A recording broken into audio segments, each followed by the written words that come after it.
The Lopes kicked off their 2021 campaign with a bang here last weekend, taking 3 of 4 from the Mizzou Tigers as they look to keep the momentum rolling this weekend as we welcome you inside Brazel Field at GCU Ballpark for the first game of a 4-game set between the Grand Canyon University Lopes and the Oregon State Beavers. Welcome inside the stadium, everybody. Alongside Dominic Hinton, I'm Jack O'Hara, bringing you all the action as Zach Barnes looks to duplicate what he did on opening day, Dom. 10 strikeouts through 6 innings of work, making it look way too easy in his first ever collegiate start. Absolutely. Like you said, first collegiate start, transferring from the bullpen last year. Obviously has starter material, as we saw going up against a good SEC team in the Mizzou Tigers. He struck out 10 in 6 innings and only gave up 2 hits. Absolutely phenomenal performance to set the tone for the year. That was the first time since Caden Meckles struck out 11 back against Xavier last year that a GCU pitcher has struck out at least 10 batters. So a good start to the season for Zach Barnes. Let's see if he can do it again here tonight. And for the first time since joining the Western Athletic Conference, Grand Canyon won both the conference hitters and pitchers of the week awards. Of course, Rylan Zaborowski, have yourself a weekend, kid.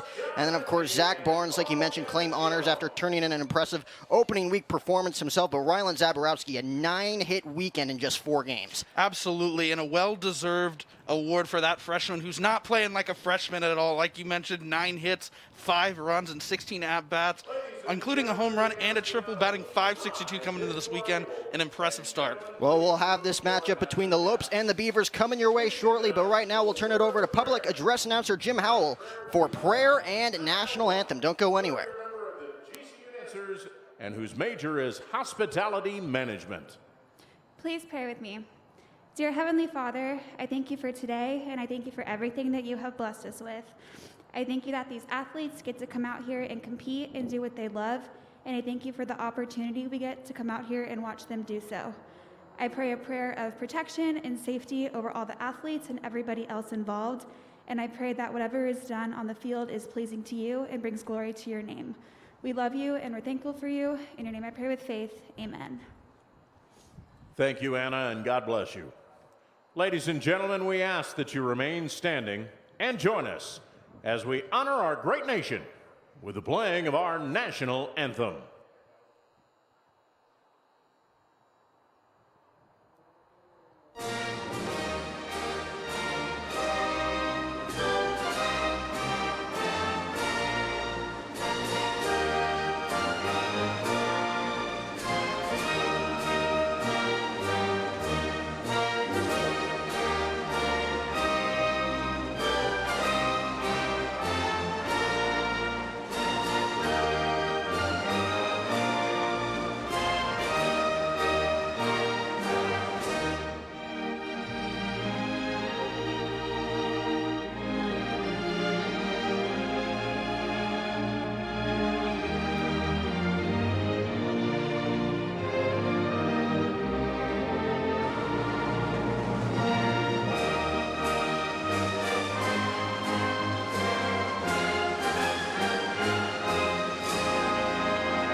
And as Zach Barnes looks to set the tone for this 4-game set against another very formidable Pac-12 opponent in the Beavers, we take a look at tonight's Sanderson Ford 3 keys to the game. That's right, Jack. The 3 keys to the game brought to you, as always, by Sanderson Ford. First off, number 1 versus number 2. This series will feature the top 2 hitters in the country so far this season. GCU freshman Rylan Zaborowski enters this series leading the country in hits with 9, while Oregon State senior infield Andy Armstrong sits at a tie for second with 8. So 2 big hitters squaring off today in the Lopes and the Beavers. Number 2, the WAC sweep. We mentioned this earlier. For the first time since joining the WAP, GCU swept the conference hitter and pitcher of the week awards. Zabo got his collegiate career start on a tear with 4 straight multi-hit games and 2 extra base hits, including that home run against Missouri. And then senior righty Zach Barnes, who was on the on the mound tonight, pitched lights out against the Tigers on opening day, throwing 6 scoreless innings with a career-high 10 strikeouts. And number 3, lucky number 50. This one's a little bit special here, Jack. The Lopes have played every home game on Brazel Field since legendary head coach Dave Brazel and his Lopes opened the facility in 1962. They've won a total of 1,358 games, but now with the recent construction of the GCU ballpark back in 2018 and Brazel Field being newly renovated, the Lopes have the opportunity to win their 50th game, sitting at 49-29 here since the renovations. Those victories, some of them include the notable ones like Oklahoma State last year, Oregon, TCU, Missouri, and let's see if they can get another one here tonight against the Beavers. Well, let's take a look at the starting lineup for those OSU Beavers, brought to you by Talking Stick Resort. Of course, Micah McDowell, the designated hitter, he's going to lead things off. Ryan Ober was the Pac-12 Player of the Week. He bats second at second base. Jake Dukehart at the hot corner at third base. He bats third. Troy Claunch, he's catching. He bats fourth. Joe Casey in left field batting fifth. Preston Jones leading the team in average. He's in center field. He bats sixth. Kyler McMahon in right field bats seventh. Jacob Melton at first base hitting eighth. And rounding out the order is the shortstop, Andy Armstrong. Well, it's 6 o'clock and time to rock here in Phoenix. First pitch from Barnes is up, ball one, count 1-0, and we are underway. Again, the first matchup between the Beavers and the Lopes since 1994. As they took on each other in a neutral site in Honolulu, as that pitch misses low and inside, count quickly 2-0. Zach Barnes doing a tremendous job getting ahead quick of those Mizzou Tigers on opening day, leading to that 6-inning performance, an 11-3 victory for the Lopes.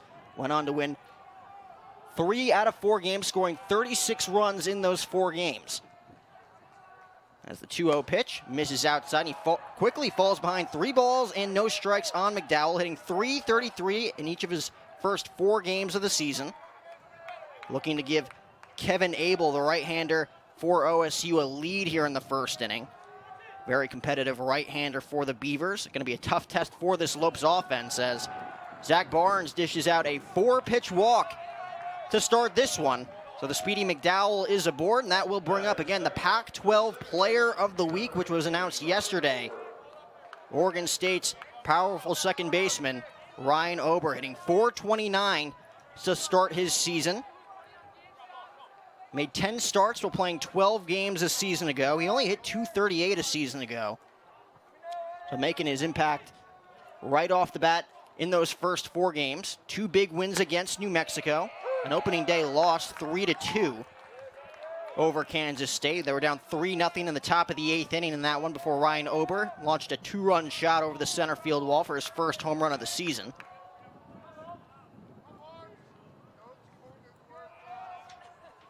Yeah, and in their last game, Ryan Ober did go 2 for 4 against New Mexico, so this guy's on a kind of a hot hitting streak so far. Wouldn't be surprised if we saw some fireworks by him in this game.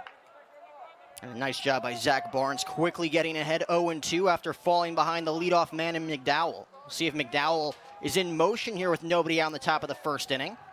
Zach Barnes keeping a close eye on him at first base. Ober drove in a total of 9 runs in the first 3 games played. Again, 2 against New Mexico, 1 against Kansas State on opening day. And on Monday's game against New Mexico, didn't count towards the Pac-12 nominations for the Pac-12 award this week. But nonetheless, a strong start for number 18 as he takes that one up. Count now moves to 1-2. The award this week for Ober, it's his first of his career and the 77th all-time for an OSU player, which ranks 3rd in the conference's history. Trying to move McDowell into scoring position, down 1-2. Swings through that one. McDowell thought about heading to second after it was dropped and mislocated by Buckley. It looks like Ober fouled that one off on 1-2, so he'll stay in there. And it looks like we're going to get a conference between the home plate umpire and the rest of his crew. Be interesting to see if he swung through that one as, again, they talk things over. Matt McMahon, the home plate umpire, is going to say he did swing and miss. So Ober down on strikes. So he picked up 10 strikeouts on opening day, and Zach Barnes already, for the first out of this one, picks up strikeout number 1. Well, and a huge one, much needed after delivering that 4-pitch walk to McDowell. So Zach Barnes doing a nice job of settling in and coming back after giving up that walk. And just take another look at that one. A good pitch there, got him to swing and miss. And the Lopes are very lucky that McDowell did not advance, didn't get a good jump, hesitated for a split second, and it cost him trying to advance to second. So he's on first with 1 out. That'll bring up Jake Ducart. Another quick throw over by Barnes. Again, the home plate umpire this evening, Matt McMahon, Travis Eggert over there at first base. And then, of course, Steven Barga, currently located behind the pitcher's mound.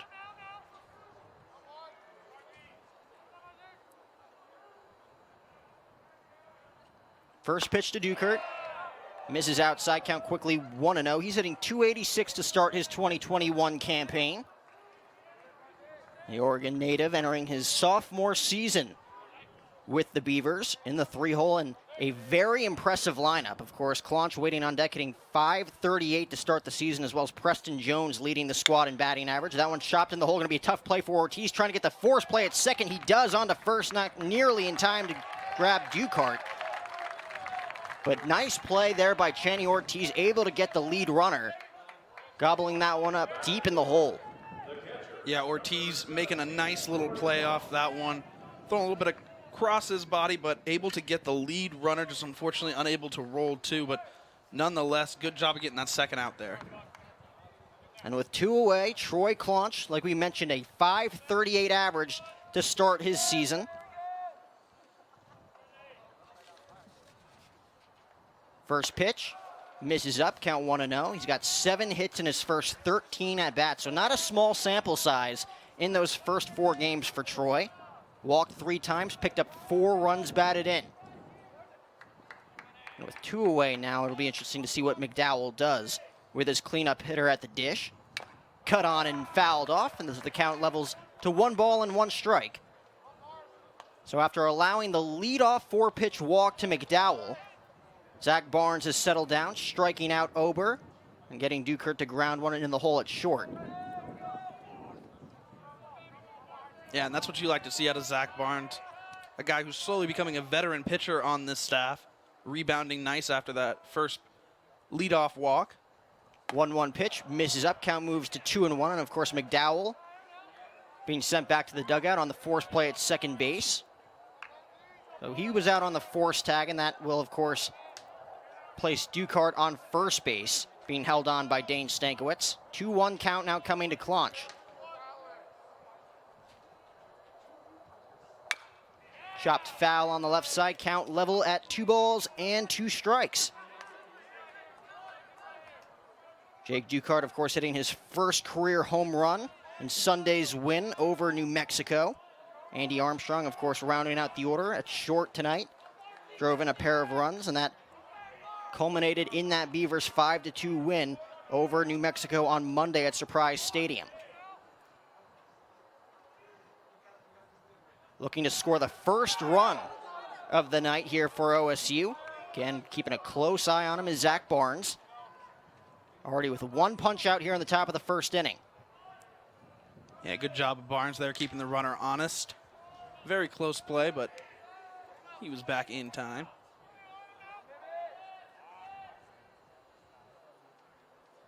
2-2 offering, fouled straight back. So Claunch battling up there against the Lopes right-hander.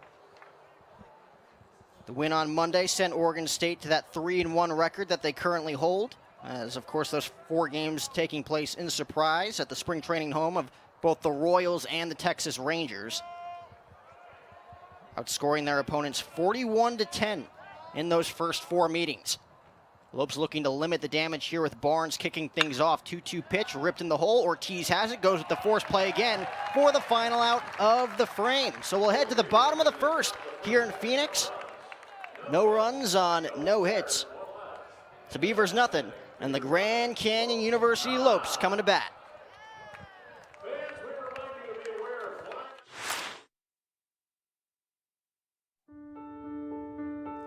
We can stand together by standing far apart. Stay 6 feet apart from other people. Wear your mask when you go out. Wash your hands, often.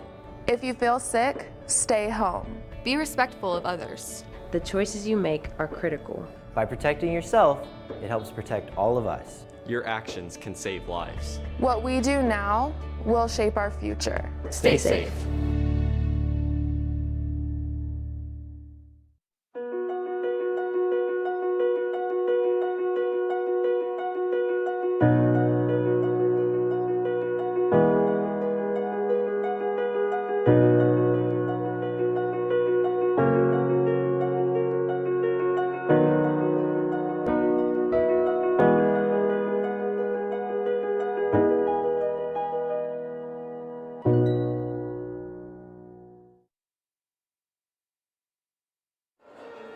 Bottom half of the first inning, Lopes looking to do damage against the right-hander Abel. As we take a look at the starting lineup presented by Talking Stick Resort, Juan COLATO picked up his first home run in that loss, that solo loss against Missouri Saturday night. He leads things off at second base. Jacob Wilson at the hot corner. He bats second. Tyler Wilson, the designated hitter, bats third. Brock Burton cleaning things up. He's in center field. Rylan Zaborowski, the talk of the town. He's in left field batting fifth. Taylor Aguilar in right field bats sixth. Jenny Ortiz, you saw him at the top of the first. He's at short batting seventh. Josh Buckley picked up his first RBI on opening day last Friday. He bats eighth and catches. And Dane Stankiewicz at first base once again. He rounds out the Lopes order, hitting ninth. So Juan COLATO will get the first look at Kevin Abel in this one. First pitch fastball misses up. Count 1-0. Of course, Kevin Abel, the ace of this staff, picked up a loss, though, on opening day. Of course, Kansas State only getting one earned run off of Kevin in that game. But again, the offense not waking up until the top half of the eighth inning, like I mentioned. Ober picking up that two-run home run late in that 3-2 loss. That one plunks COLATO right on the numbers. And he's on first base with nobody out. Yeah, and Abel just lost a little bit of control in that one. Ran inside on COLATO and got him. He's going to have himself a free base. He did walk once in that 10-3 win over Missouri back on Sunday. Also went 0-for-3 in that game, but did score 2 runs. So COLATO managing to get on base any way he can, and he's going to lead off this inning with a free one. Looks like he was shaking his right hand there for a second, but he seems to be all right. So good start for the Lopes nonetheless, regardless of how you look at it, with a runner on first base and nobody out. Jacob Wilson will look to move the runner into scoring position. First pitch drops in there for a called strike. Count 0-1. And the Lopes would love to put runners in motion here in the bottom half of the first inning after Zach Barnes was able to get himself out of trouble after that leadoff walk to kick things off here on this Thursday night. Kevin Abel, of course, selected in the 35th round of the 2017 MLB draft by the San Diego Padres. That pitch misses up, count level at a ball and a strike. And of course, back in 2018 when OSU won it all, Kevin Abel on the mound in that ninth inning, defeating Arkansas in Game 3 of that College World Series.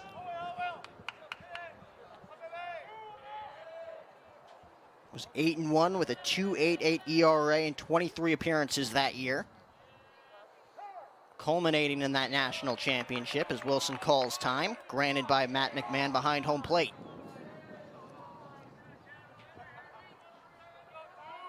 Of course, it is a busy night on campus here with the Lopes and the Beavers here at Brazel. You got men's volleyball taking on the #1 team in the country in BYU in the GCU Arena. We'll keep you posted on that one throughout the evening as well, as the count now moves to 2-1 strike on Wilson. Again, trying to move the speedy COLATO into scoring position. Tyler Wilson on deck, had himself a weekend as well against the Tigers, jumping out to a .417 average. As the 2-1 pitch, loft in the air, right side. Should be playable for McMahon. He puts it away for out #1. So COLATO will retreat back to first, and there's one away.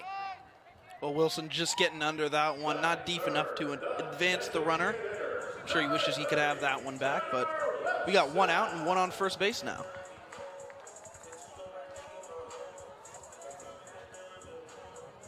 Tyler Wilson, of course, at .417 average, 5 hits in his first 12 plate appearances, picked up 2 runs batted in as well. Starting 3 of those 4 games, came on as a pinch hitter late, as that one is roped in the air, left field, but right there is Casey to haul it in for out #2. I was going to say Tyler Wilson making a pinch hit appearance in that Saturday night loss against Mizzou, picking up a single in his lone at-bat. But he'll retreat after, again, hitting that one right on the nose, but right at Casey for out number 2. As Brock Burton, off to another hot start this season, was off to a hot start last season before everything ended as well, hitting, of course, .258 in that condensed season in his first 18 games, hitting .438 through the first 4 games this season. That pitch on the outside corner from Abel, count 0-1. So Abel looking to match Zach Barnes here in the bottom of the first inning. No runs on no hits. They left 1 runner aboard in the top of the first. Abel looking to strand COLATO on first. He takes off, pitch misses outside, throw down to second, not in time, trickles into center field. COLATO thought about heading to the third, but he thought better of it with Jones popping up and tossing that one into second. So the Lopes have themselves a runner in scoring position after the stolen base by COLATO. A perfect pitch to throw on if you're launched from behind the dish. But Juan COLATO sliding in safely. I don't think Armstrong would have applied the tag if he did come away with that one cleanly. So COLATO, a base hit away from scoring on a run here.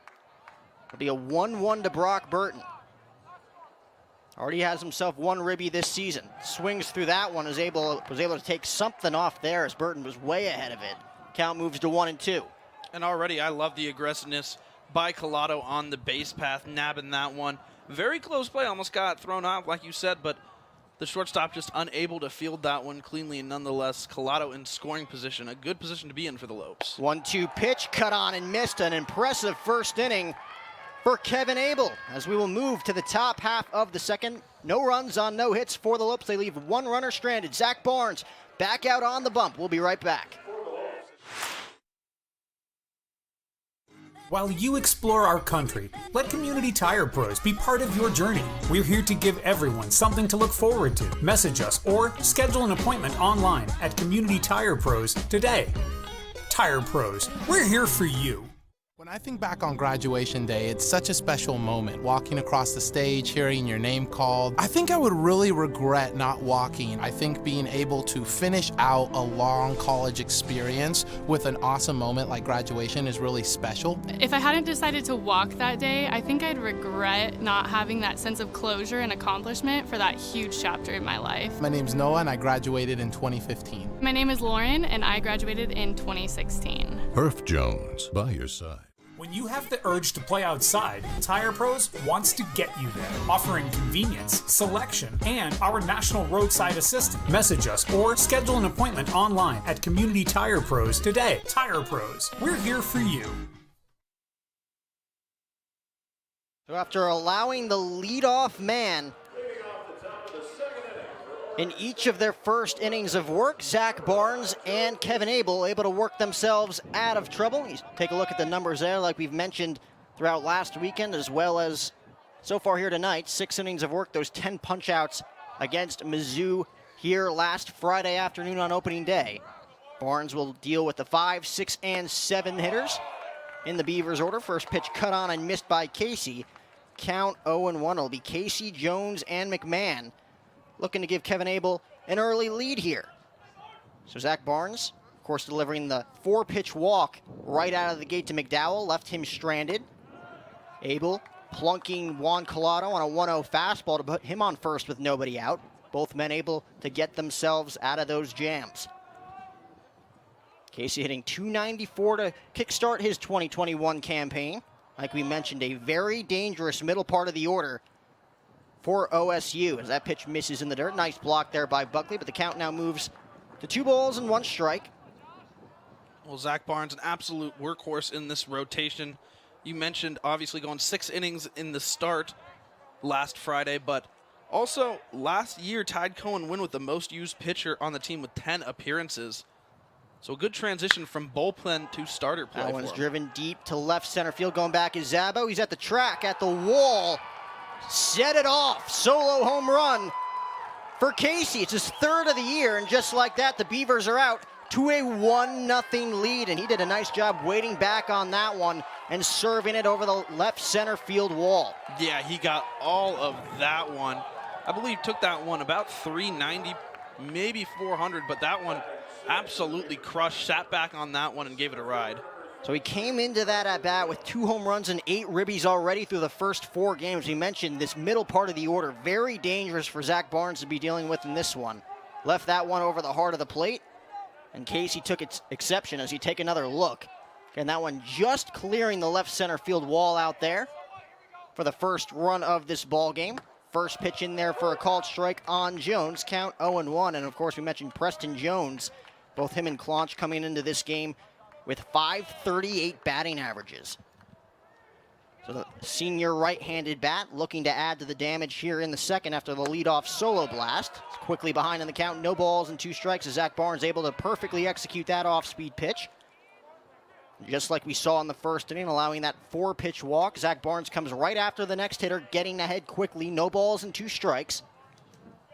Well, and Preston Jones, a dangerous hitter. That .583 batting average comes off of 7 hits. 3 of them are triples.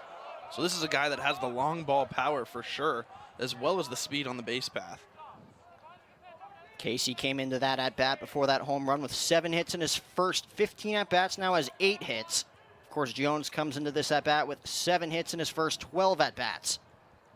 Like you mentioned, those 3 triples right out of the get-go in those first 4 games. Looking to get on here, swings through that one, blocked by Buckley. He'll chuck it down to first for the punch-out. Another strikeout for Zach Barnes, and there's 1 away.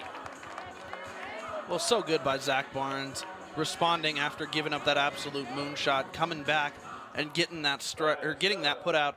Absolutely huge, what you need to do for your confidence.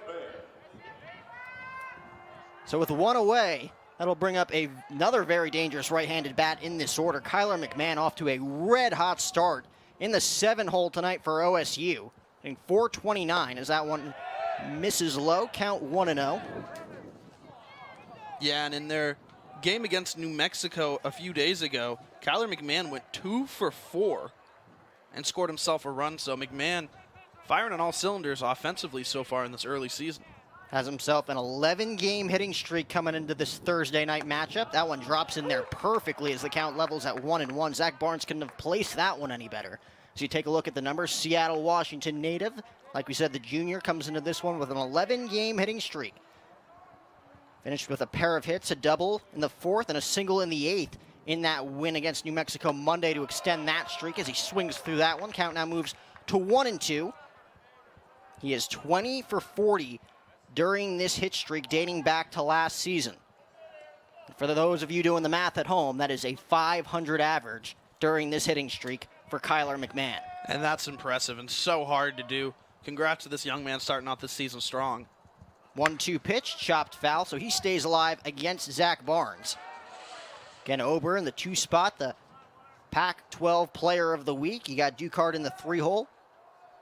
Came into this one hitting .286 himself. Claunch, like we mentioned, that .538 average coming in, average down to .500 after that out in the first. Casey now hitting well over .300 with his 3rd home run of the year. Jones .538 and McMahon hitting .429. That average about to go down. Another punch out for Zach Barnes as Buckley throws down to Stankiewicz. He now has 3 punch outs in the first inning and 2/3. Little deja vu from what we saw here last weekend. Absolutely, and aside from that home run to Casey a couple batters ago, so far, Zach Barnes has looked so good as we take another look at that one. Buckley corralling it, able to get it on over to first for that out. So after allowing the leadoff blast, Zach Barnes looks to retire the side here with Jacob Melton digging in. The left-handed bat takes a ball outside 1-0. Looking for his first hit of the year.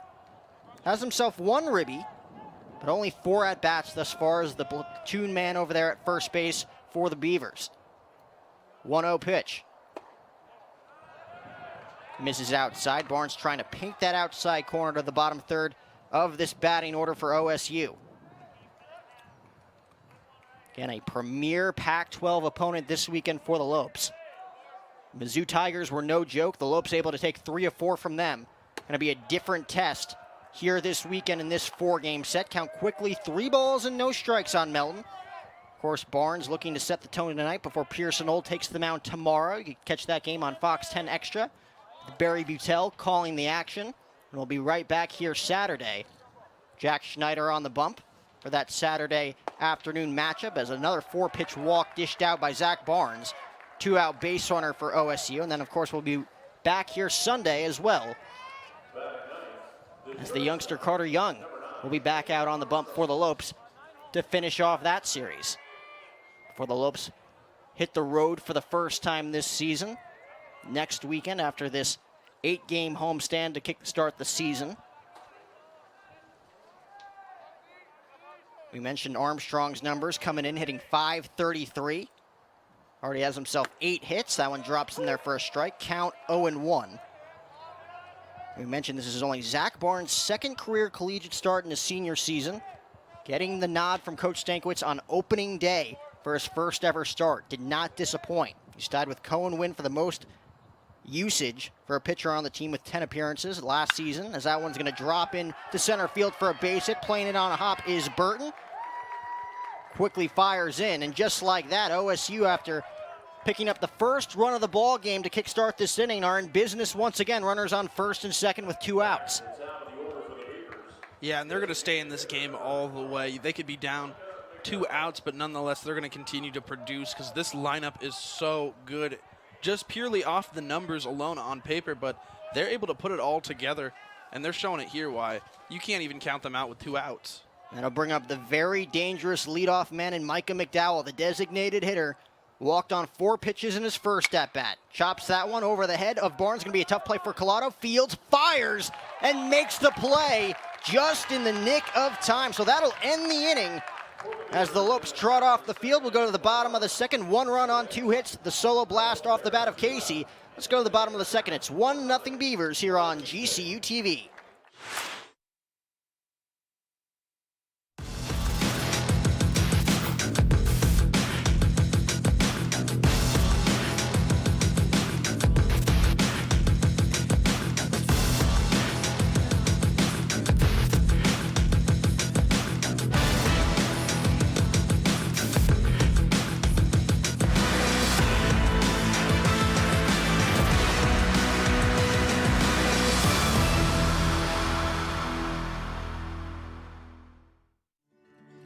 When life seems uncertain, there's one credit union that provides both dollars and cents. Copper State Credit Union.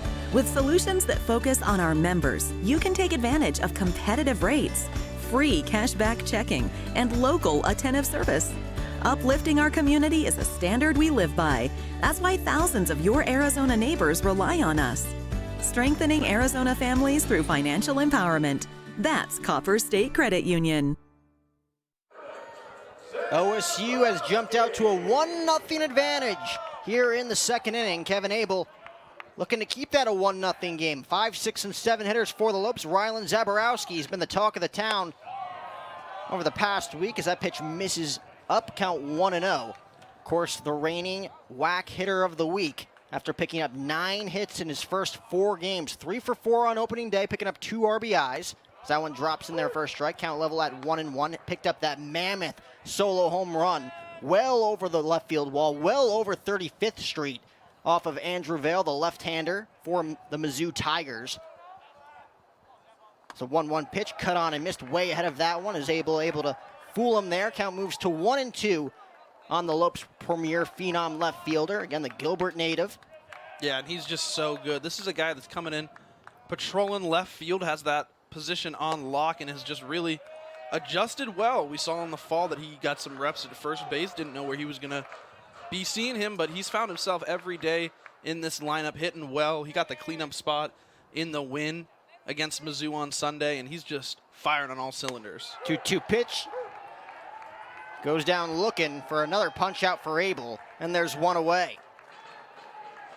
Saw Rylan Zaborowski have a tough time at the plate Saturday night against Mizzou in the nightcap of that day-night doubleheader, striking out 3 times in 5 plate appearances. Goes down looking against the premier arm and Abel for out number 1. So that'll bring up Taylor Aguilar, another man in this lineup. Off to a hot start, hit .455 in that series against the Tigers. Picked up that long 2-run blast on opening day for his first and only home run of the season at this point. The Evans, Colorado native, entering his sophomore season. We mentioned one of those bats in this lineup for Coach Stankiewicz, looking to prove himself. Looking to be an everyday starter in that outfield, specifically in right field, as that pitch is in there for a called strike. Count moves to 1-1. Rylan Zaborowski came into that at-bat, hitting .567. Average now goes down to .529, as that one is Rip to second. Should be an easy put out there for Ober. Throws on to first for the 4-3 put out. 2 up and 2 down for Kevin Abel here in the second. Trying to get into a good mojo right out of the get-go. Trying to silence this order for the Lopes, who again put up 36 runs in 4 games against the Mizzou Tigers, taking advantage of their poor display of throwing strikes throughout that series. Really did a poor job getting ahead of those Lopes hitters last weekend. Yeah, absolutely. The Mizzou Tigers just really had no answer for the Lopes hitters, but the Lopes hitters, credit where credit is due, they are just so decisive. They don't swing at junk, and they're also so aggressive, usually going up after the pitchers, trying to get ahead of the count. But unfortunately, as we see Ortiz falling behind here, quickly 0-1. Channy Ortiz opening up some eyes as well in that first weekend, hitting 400, picked up 3 hits in the nightcap of that doubleheader, picks up potentially another hit here. Aubert trying to make a last-ditch effort there with the sliding grab. Gold glove-like mentality for OSU's second baseman, but not nearly in time to nab the speedy Channy Ortiz, and he's on first with a base hit, so the Lopes pick up their first hit. Channy Ortiz going to be well over 400 after this one. If we take another look, beating it out by half a step there. The scoop and the stretch by Jacob Melton at first base. So with 1 away and 2 outs, that'll bring up the Lopes catcher, Josh Buckley. Like we mentioned, picked up the Lopes' first run batted in of the season on opening day in that second inning. Had runners on first and second with 2 outs against Spencer Miles of the Mizzou Tigers. Ripping one up the middle, making it a 1-0 game at that point. Of course, the Lopes' crooked number in that one, the 8-run 6th inning, leading to that 11-3 opening day nod victory, as that one is cut on and missed. He's quickly behind in the count, no balls and 2 strikes. So Zach Barnes already has 3 punch-outs in the first 2 innings.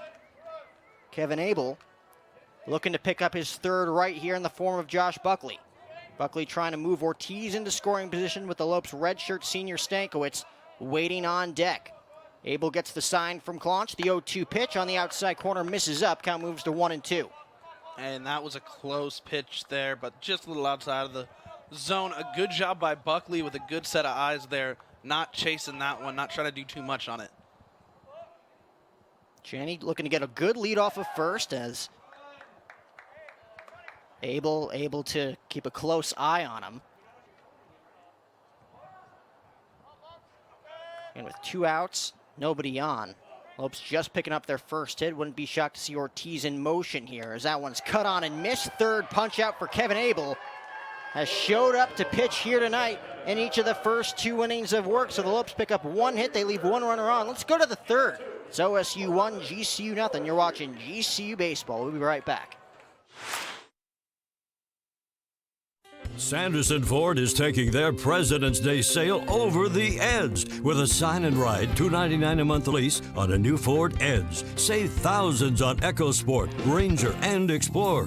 New Escapes under 21 grand, and new F-150 Super Crew trucks for only $35,900. Don't miss the President's Day sale event at Arizona's largest Ford dealership and your Bronco headquarters, Sanderson Ford. Is it possible to cook up the barbecue bacon burger at home? Well, that depends. Does your home have fresh chopped onions, pickles, smoked cheddar, Monterey Jack, bacon, tangy barbecue sauce, and orange and white stripes with the word Whataburger emblazoned on the front of it? If so, then absolutely. Good thing there's the limited time barbecue bacon burger at Whataburger.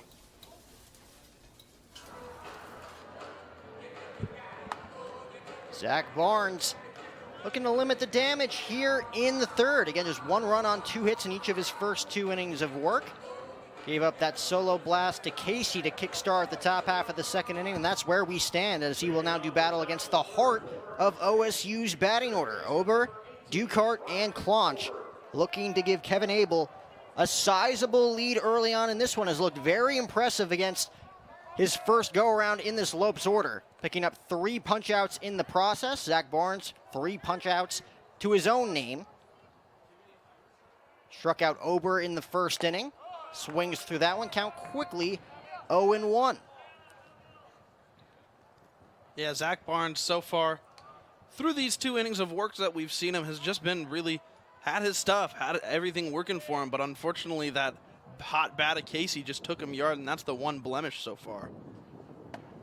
Drops in there beautifully for a strike count. Quickly, no balls and 2 strikes. Again, with a runner on first base and nobody out in the first, Zach Barnes quickly got ahead of Ober in that at-bat, resulting in the strikeout. And home plate umpire Matt McMahon originally thought that Ober was able to get a piece of it, but after discussing things over with his crew, determined that he swung through it for the punch-out. Lays off that off-speed pitch. Count moves to 1-2. And Jack, over at the GCU Arena, a quick little check-in with our men's volleyball team. They just took the first set in this game against BYU. They're starting off their second set now, so if you get a little curious and you want to check that out, that's on GCU TV as well. 1-2 pitch, fouled straight back, and that is a huge set number 1 victory for the Lopes against a team that obviously has given them trouble in the past, sweeping them last year at home. Of course, the Lopes taking a victory against BYU 2 seasons ago in 2019, a 3-2 victory after falling behind 2-1 in each of the first 3 sets. Absolutely, a huge game against a number 1 ranked team in the nation. 1-2 pitch, just misses as Zach Barnes not getting the benefit of the doubt from McMahon behind the dish. The count now moves to 2-2 on Ober. Again, the current Pac-12 Player of the Week after his mammoth weekend last weekend here in Surprise, Arizona. Driving in 9 runs. 2-2 pitch, chopped to third. Going to be a tough play for Wilson. Not going to be made as the ball rolls foul, and we'll do it again on 2-2. Zach Barnes only throwing 36 pitches thus far in the first 2 innings of work. Trying to keep his team in this game early. Again, it's just a 1-0 lead, but Kevin Abel, the ace of this OSU staff, we mentioned the numbers earlier, looking for his first win on this Thursday night as well. That one roped in the air, fairly deep center field. Going back is Burton. He's at the track at the wall, able to run it down for out number 1. So there's that speed and agility for Brock Burton, the Lopes center fielder, for out number 1. And he just has such good vision out there, gets such a good jump, able to get a first step back on that one, read it perfectly, took the right route, caught it just before the warning track, but a huge out here for Zach Barnes. So we got 1 away. And hitting that one right on the screws was Aubert. But right there's Brock Burton to haul it in, like a wide receiver out there in center field for out number 1. First pitch to Jake Ducart. Drops in there for a called strike on the outside corner. Count 0-1. Ducart 0 for 1. Grounded into that fielder's choice with 1 out and 1 on. Softly hitting the hole at short. Chaney Ortiz able to make a nice play to get the force out for out number 2 in that first inning. Ducart entered this game with a 286 average. Drops to 267 with that grounder in the first. Looking to set the table for Clonch, waiting on deck. 0 for 1 in this game against Barnes, but is hitting .500 on the season. Beavers put up a 20 spot against New Mexico last weekend as well with a 20-4 victory. So this offense ready to explode at any moment with Barnes looking to limit the damage. Pitch misses up, count moves to 1-2. And the key in this one for Zach Barnes is to, again, try to duplicate what he did on opening day against the Tigers, getting ahead of these hitters, if anything else, trying to set himself up for success, trying to use every pitch in his arsenal. 1-2 pitch goes with the off speed. Check swing, not fouled off as the ball gets away from Buckley. Going to be a close play at the bag at first, as Stankiewicz able to get his foot on the bag before Ducart is for out number 2. Another punch out for Zach Barnes, and there's 2 away. So the throw just a tad bit errant by Buckley down the line, but enough time for Dane Stankiewicz to take his foot off the bag, grab the ball, and then head back to the base to retire Ducart. So another punch out for Zach Barnes as he tries to retire the heart of this OSU order in order. Yeah, and a good adjustment there by Stank on first base, able to come off the bag, like you said, corral it in and get that out. But a good job by Buckley to keep that one in front of him and make that throw. Not doing too much, not letting it get away from him too far. Mentioned Troy Clonch 0 for 1 in this game thus far. Has himself 7 hits early on this season with those 4 RBIs. He's gone on base 8 times thus far, while also picking up 3 walks. A very disciplined hitter at the plate, as well as that one hits the inside corner. Count levels at a ball and a strike.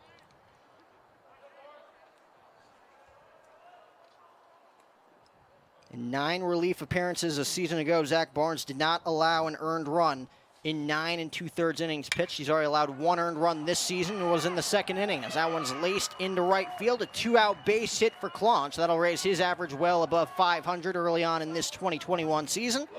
And OSU has a runner on first base with 2 outs. Well, Zach Barnes back in 2018. Actually in 2019 he transferred from Chandler Community College, out in Arizona. He had a great season in that season. In 79 innings, had a 2.62 ERA with 62 strikeouts. And that's before he transferred in 2019 and earned a 3.48 ERA. So Zach Barnes, an absolute workhorse, has been pitching out of the bullpen for most of his career, but has proven this season that he's got the capability and the stuff to transition to a starter. Well, he's looking to make an adjustment here to Joe Casey after he took him deep to start things off in the top of the second. Waited back on a 2-1 pitch, drove it over the left field wall as that one drops in their first strike to level up the count at 1-1. Joe, of course, coming into this game with a 294 average. Average jumps to 333 after picking up his 3rd home run of the year. Now has himself 9 runs batted in just the first 5 games played in that 5-hole for OSU. Trying to put a runner in motion here. Pitch misses up. And once again, Barnes falling behind. Casey 2-1.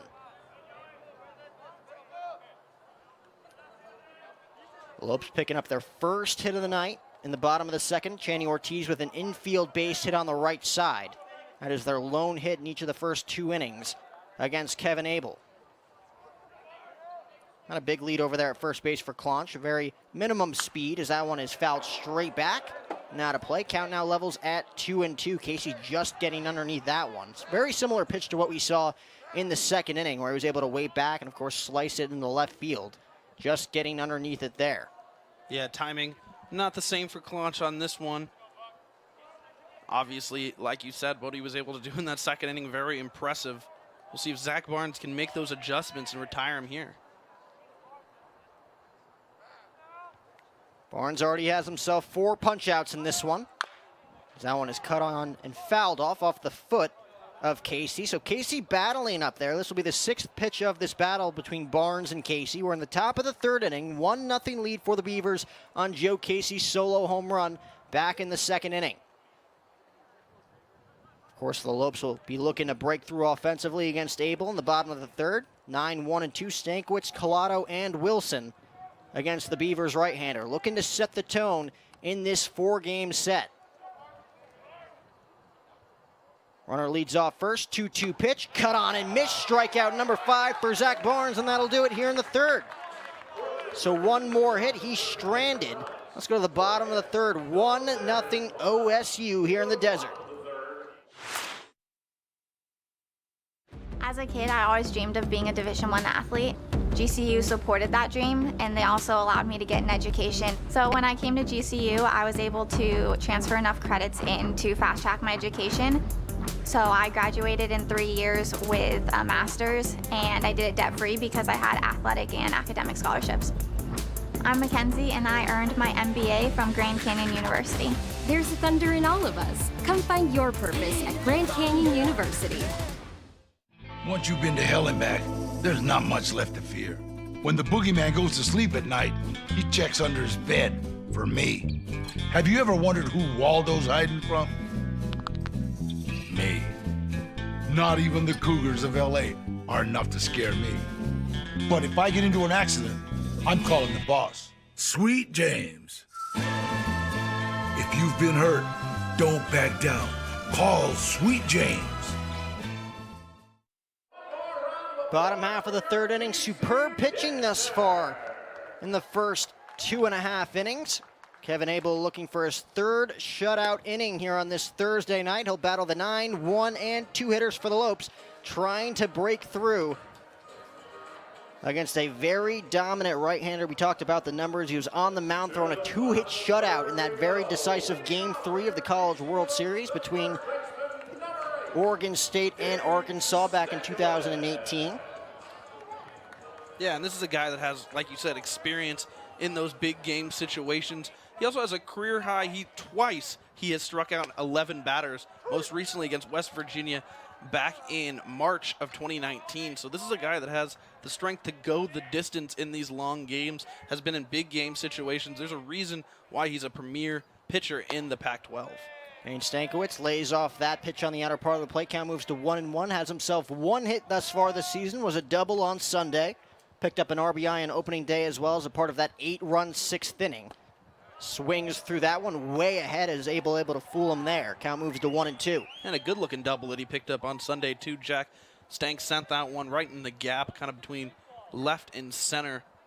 Almost hit the wall, kind of trickled back there, but a stand-up double for Stank, a good one, getting his first base hit on the season.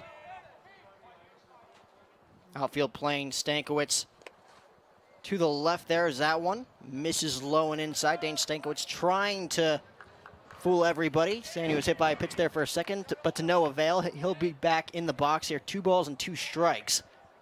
Yeah, maybe he doesn't have a career as an actor. As a 2-2 pitch, laced down the left field line and into the bullpen. Count moves to 2-2. We saw him pull that move a few times during Camp Canyon in the fall. Absolutely. Yeah, just unable to really convince the home plate umpire. Of course.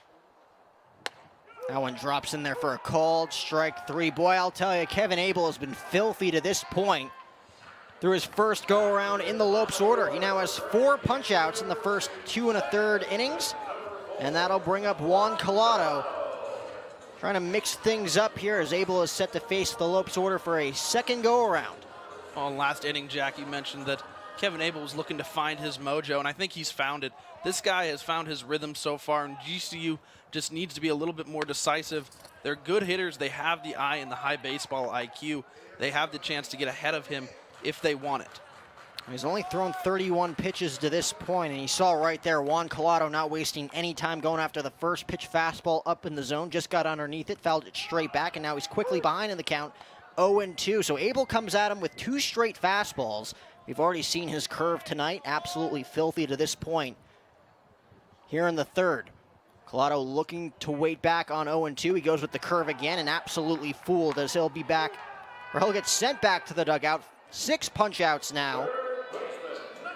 That's the 5th punch-out now for Kevin Abel as he strikes out the first 2 here in the third, and that'll bring up Jacob Wilson trying to give the Lopes a 2-out base runner. And COLATO just kind of walk away, heading back to the dugout, shaking his head at that one as we take another look. Look at him, just got him missing, just a little bit confused on that one. Not the swing that he wanted, a little bit awkward for COLATO. Kevin Abel has the Lopes fooled through his first 2 2/3 innings of work. That one drops in there for a called strike. Count 0-1 on Wilson. Juan COLATO did have the right idea in that at-bat after, of course, seeing a few pitches in his first at-bat, getting plunked on that 1-0 fastball. Went right after Abel, swinging at the first pitch fastball as that one is ripped into the left center field gap. Going to drop in for a base hit. Wilson giving the Lopes a 2-out base runner as once again, falling behind 0-1, able to take advantage of one of the very few mistakes we've seen tonight from Kevin Abel, able to lace it into the left center field gap for his first base hit of the night. Yeah, and a good piece of hitting there by Wilson. Last at bat, fouled one off to right field, or pop fly actually to right field, and was retired. And on that one, making an adjustment and pulling that one perfectly right up into the, over the shortstop head almost in that gap, getting a long single. So with 2 away, Wilson takes a strike on the outer part of the plate. Count 0-1. Tyler, of course, 0 for 1 so far here tonight. Hit one right on the screws in his last at-bat, trying to move Juan COLATO into scoring position, but Joe Casey out there in left field didn't even have to make a move for that out number 1. Another off-speed pitch from Abel, fooling Wilson as the count now moves quickly to 0-2.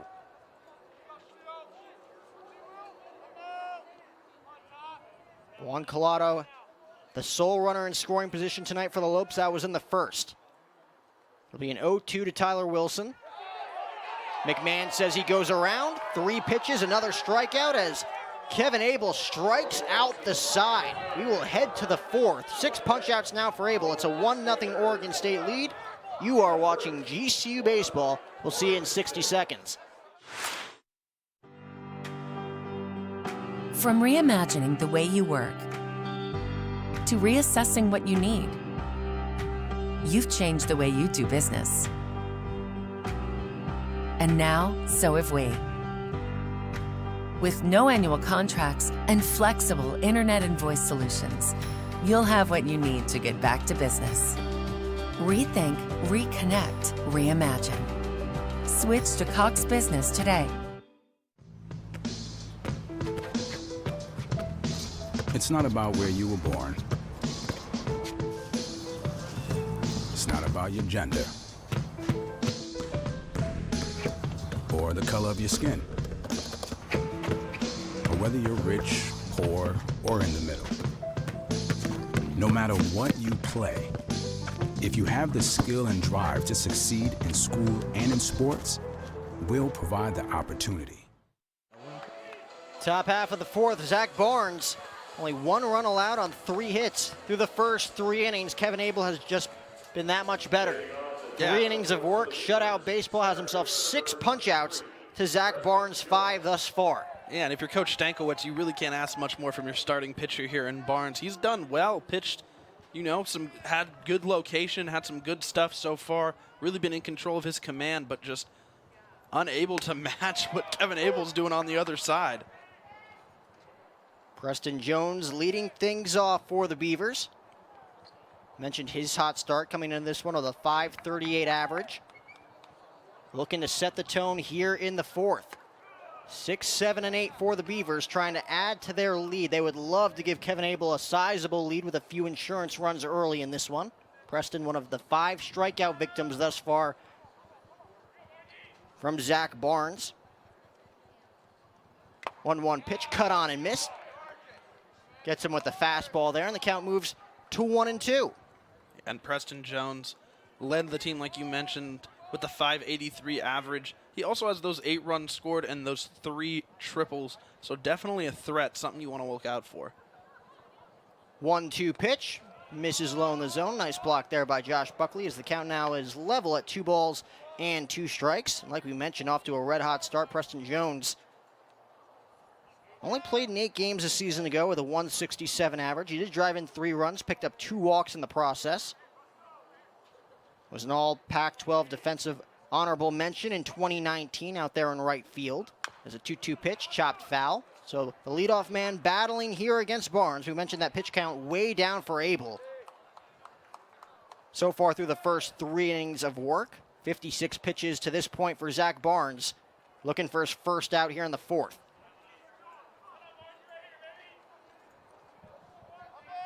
It's the sign from Buckley, looking to pick up strikeout number 6. He won't there, as that one's chopped to third. Easy play for Wilson, throws across the diamond for the 5-3 putout, and there's 1 away here in the fourth. And I know that was an easy play for Jacob Wilson, but nonetheless, credit to that freshman third baseman. He's done so well at that hot corner. I know there's kind of some up for debates whether or not that corner infield position was going to be secure, as we take another look at that one. That one, yep. Off the hop, plays that one right across the body, perfectly delivered across the diamond. Yeah, Jacob Wilson settling nicely in that third base position. We saw a couple Gold Glove play last weekend against Mizzou. Definitely the man you want at that hot corner this season. Like you mentioned, we saw a diving play on opening day, as well as a few barehanded ground balls, dribblers down the third base line that Wilson was able to field and fire across the diamond for some putouts, as Kyler McMahon looking to get aboard here. Quickly, the count is 1 ball and 1 strike. We mentioned coming into this one with an 11-game hitting streak, 20 for 40 during that streak, now 20 for 41 with his strikeout tonight. He led the Pac-12 with a .439 average in 2020. 25 for 57 with 11 runs scored, 6 doubles, 4 RBIs, and 5 walks. That pitch misses on the corner. Zach Barnes doing a phenomenal job on opening day, hitting both the inside and outside quarters against lefties and righties alike against the Tigers. Oh, his location was on point that day. Would love to see him make a few more adjustments here in this game to get to that level again. Snagged by Channy Ortiz, and there's 2 away. So Kyler McMahon had the right idea, trying to extend that hitting streak to 12. But to no avail, as that one, again, way too close to the lip shortstop. Able to make that play over his left shoulder as we take another look. Snags that one in the glove for out number 2. on that middle infield for the Lopes is just so good. You got two Gold Glove players in Juan COLATO and Channy Ortiz, and Ortiz making a great play on his toes. Quick reflexes for Ortiz. So Kyler McMahon will have to wait at least one more at bat to try and extend that hitting streak to 12. Jacob Melton looking for his first hit of the season. Walked in his first at bat, 2 outs, nobody on in that second inning. Was able to work a 4-pitch walk, has yet to see a strike in this one from Zach Barnes as he's quickly ahead in the count 2-0.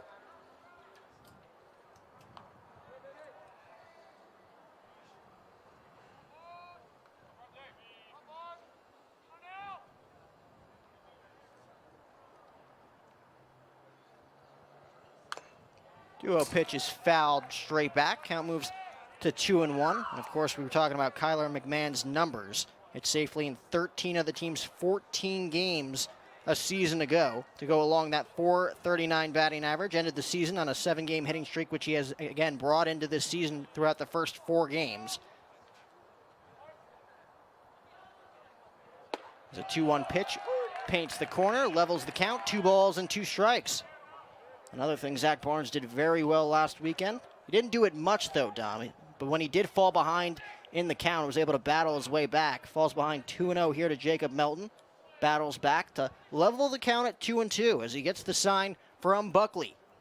Looking for punch out number 6. That one is flared into shallow right field. Coming on is COLATO. He's not going to make the play as it dunks in front of Aguilar. So the first base hit of the season for Jacob Melton. He now has 1 hit in 5 at-bats, and the Beavers have a runner on first with 2 away. And that's, yeah, as we take a look at that one's just a tough one. COLATO unable to get to it.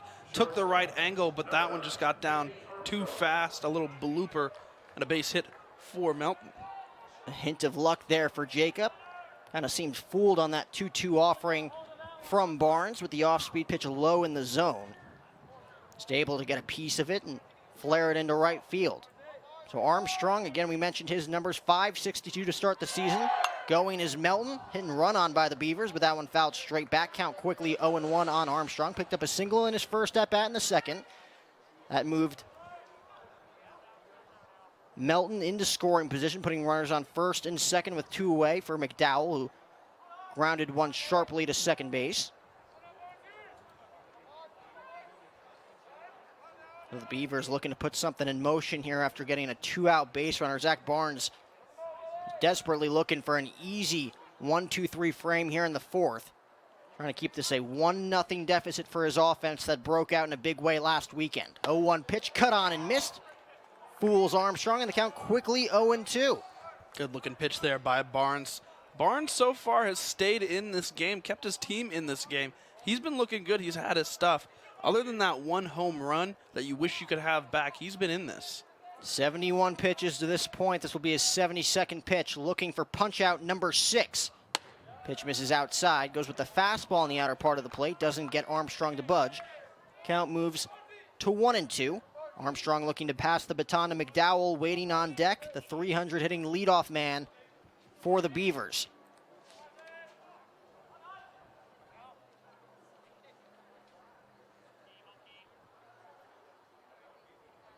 One-two pitch, runner goes from first, pitch misses low, throw down to second, not in time as the throw just a tad bit up the line from Buckley. So a stolen base for Jacob Melton after reaching on the 2-out single into right field, and the Beavers have a runner in scoring position as he take another look, tried to steal on the first pitch, fouled straight back by Armstrong. As that, again, the throw just a tad bit up the line as Channy Ortiz tried to come across his body to make the quick swipe tag.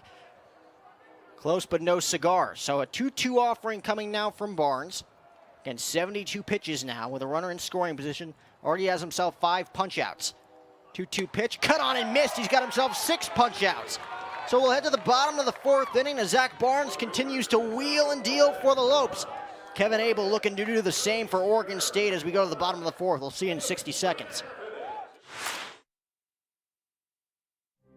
I would say to anybody considering maybe skipping graduation to spend a long time thinking about participating. I think it's a great opportunity to really take advantage of a moment that you only get once in your life. It's an opportunity to really experience something that highlights all the hard work that you've put in. Not very many people get to experience that in their life. It's such an honor and a privilege to be able to do that, and I think the memories that come out of that are just incredible. Herff Jones, by your side. We can stand together by standing far apart. Stay 6 feet apart from other people. Wear your mask when you go out. Wash your hands often. If you feel sick, stay home. Be respectful of others. The choices you make are critical. By protecting yourself, it helps protect all of us. Your actions can save lives. What we do now will shape our future. Stay safe.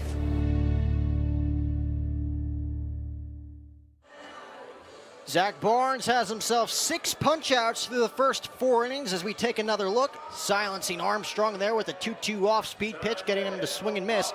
Kevin Abel has himself 6 punch-outs through 3 innings of work. He's barely out-dueling Zach Barnes in this pitcher's duel on this Thursday night. It'll be the 4, 5, and 6 hitters for the Lopes. Heart of the order, Burton, Zaborowski, and Aguilar against Abel. And Abel has been nearly perfect to this point for Oregon State as a first pitch fastball misses up, count 1-0 on Brock Burton, the senior center fielder for the Lopes. Again, hitting .412 to start this season. Struck out swinging back in the first. That one drops in low, and the count quickly 2-0. And for Brock Burton here in the bottom of the 4th with your team again still scuffling against Abel. Not trying to give him any freebies to kickstart this inning as he is quickly ahead in the count in the driver's seat. 3 balls and no strikes, and he will surely be taking all the way, trying to give the Lopes a leadoff base runner. Well, Brock Burton back in that game on Sunday, the 10-3 win over Mizzou, went 1 for 3 but walked twice. And he walks once more here on this Thursday evening. A 4-pitch walk handed out, a gift from Kevin Abel to this Lopes starting lineup, as they have a runner on first and nobody out, and that'll bring up again the man of the hour. Rylan Zaborowski struck out looking in his first at-bat against Kevin Abel. That was back in the second. Looking to add to his streak. Swings through that one, count quickly 0-1. And he wanted all of that one. Good aggressiveness by Zabo, but just could not find the ball. Missing contact, but a healthy hack nonetheless. I mentioned the 9 hits through the first 4 games, looking to make it a 5-game hit streak to start his college campaign. 0-1 pitch, goes back to the off-speed, misses low and away, count moves to 1-1. Able to get Zabo on the off-speed in that second inning, getting him to swing through 2 off-speed pitches before going back to it on the outside corner, getting Zabo looking for his second punch out of the game at that point as Burton slides back into first base with Abel keeping him honest over there at the bag. Yeah, and Zabo knew it too after that strikeout. Just such a good pitch by Abel.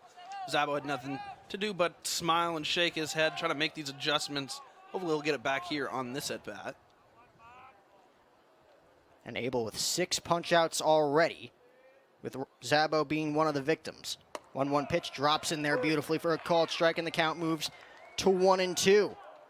Well, we talked about Zabo's numbers throughout the first 4 games against Mizzou.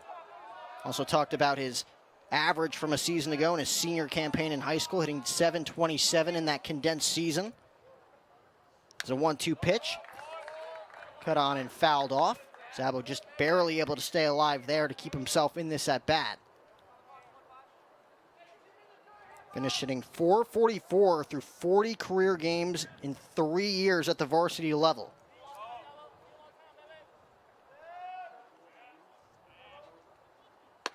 Fastball misses outside, count moves to 2-2 on Zabo.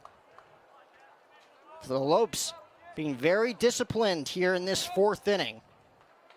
4-pitch walk handed out to the speedy Brock Burton. 2-2 pitch coming here to Rylan Zaborowski. On the inside corner, just misses. You see Kevin Abel's reaction, looking for punch out number 7, does not get the call from McMahon. and the count runs full. A huge pitch in this game. Again, only in the bottom of the fourth, ladies and gentlemen. But the Lopes with an opportunity to put runners in motions here. The speedy Burton on first. Payoff pitch coming with nobody out to Rylan Zaborowski. Kevin Abel looking to work himself out of this early jam. Rip down the third baseline and fouls. That one hooks to the left of the line, and we'll do it again. A 7-pitch battle here between Zabo and Abel. Just barely able to barrel that one up just a tad bit early. Yeah, Zabo just out in front of that one, getting a little bit too early, but nonetheless a good job of making those adjustments after going down 0-2 and choking up on the bat, doing well. This is a guy with high baseball IQ. He's going to work these long counts. He doesn't like to swing at things that are outside of his zone. He's definitely going to be smart up there. 3-2 pitch, pops in the air, left side.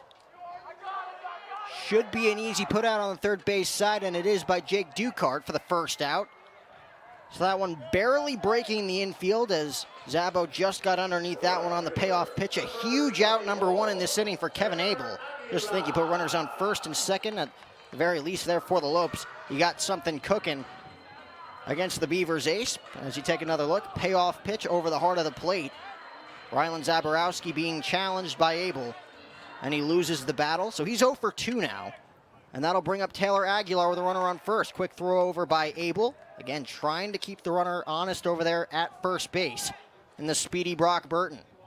Well, Taylor Aguilar in the 10-3 win over Mizzou on Sunday.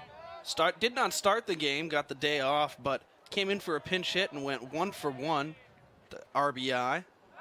Another throw over, keeping Burton honest. Actually had a couple RBIs in that game after that one pinch hit. Came up clutch for the Lopes. First pitch to Taylor here in the fourth. Paints the outside corner. Count 0-1. So we'll see if Kevin Abel is able to settle in again after allowing a 4-pitch walk to start this inning for the Lopes after being lights out in each of the first 3 innings. Picking up 6 punch outs in the process. Works the count full against Zabo. Another snap throw over to first, almost getting Burton. Yep. Unable to hold on there at the bag at first base. Awfully close play there. Almost caught Burton sleeping at first.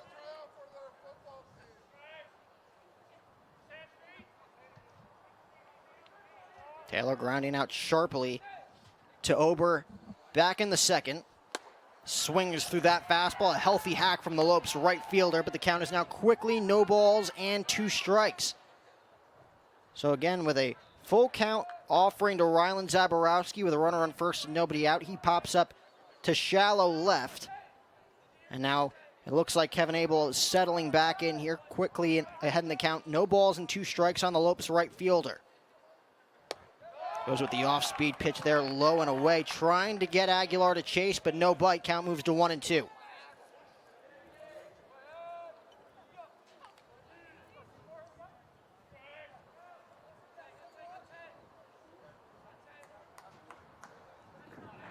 Ober playing more towards up the middle, towards the second base bag. A huge hole on the right side for Aguilar here on 1-2.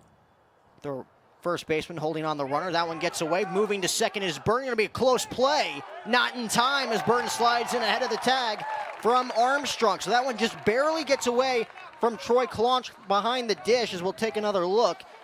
Great heads-up base running by the Lopes center field. The Lopes having to take full advantage of their very few opportunities so far in this one, putting a runner in scoring position with 1 out. And that's what you got to do, Jack. Kevin Abel's not going to give you a lot of opportunities. You're going to have a very small window. And if you're the Lopes, you're going to have to capitalize here. Absolutely essential with a runner in scoring position, as Burton was able to get a good jump on that one. See if he tries to fool Taylor here with the off-speed pitch. He does go with the off-speed.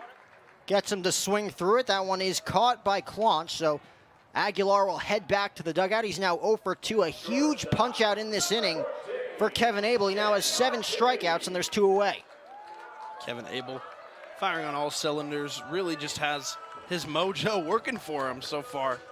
We've seen him with some really good, we've seen him go with the fastball a couple times, but we've seen his breaking ball and a couple of his off-speed pitches looking really nice today. Now you look at the top third of that order with Juan Colato, Tyler Wilson, Jacob Wilson with a hit tonight, as well as Burton and Zaborowski. This is probably the right man you want at the plate. And Channy Ortiz has put the ball in play throughout his Lopes career consistently. As that one, again, bounces almost back to the pitcher's mound off the padding of Kalanch behind home plate. But Burton stays put at second base. Ortiz 1 for 1 already in this game. Remember, grounded one on the right side, able to beat it out after a very nice looking play by Ryan Ober at second base. It was Lopes' first hit of the game at that point. Of course, Wilson picking up the second one last inning. Lopes would love to see Ortiz put the ball in play here with a runner in scoring position as that one gets away. Count quickly 2-0. Again, first base is open. So if you want to put Ortiz on with the catcher Buckley waiting on deck, might be a better matchup for Kevin Abel if he falls behind 3-0 here on the Lopes shortstop.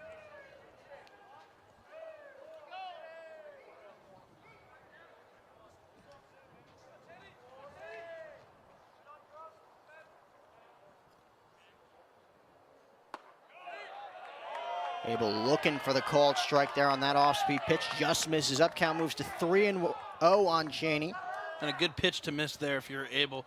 That one had the good location on it, but just a little bit outside for the home plate umpire's comfort. Ortiz drew 10 walks for the second most on the team in 2020. Returned to GCU after 1 year at community college. Ranked third on the team with a .282 average. Looking for a clutch base hit in this at-bat as that one drops in there for a strike. Count moves to 3-1. So Abel gets that one over the dish on 3-0. Trying to battle back here against Channy Ortiz. Again with the right-handed Buckley waiting on deck. Channy Ortiz just trying to find some grass here in the fourth, trying to nod this game up at 1 apiece.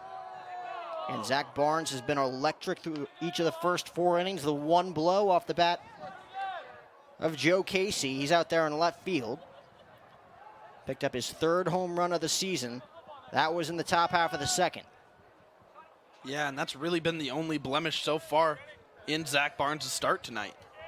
And unfortunately, right now, that is the deciding run.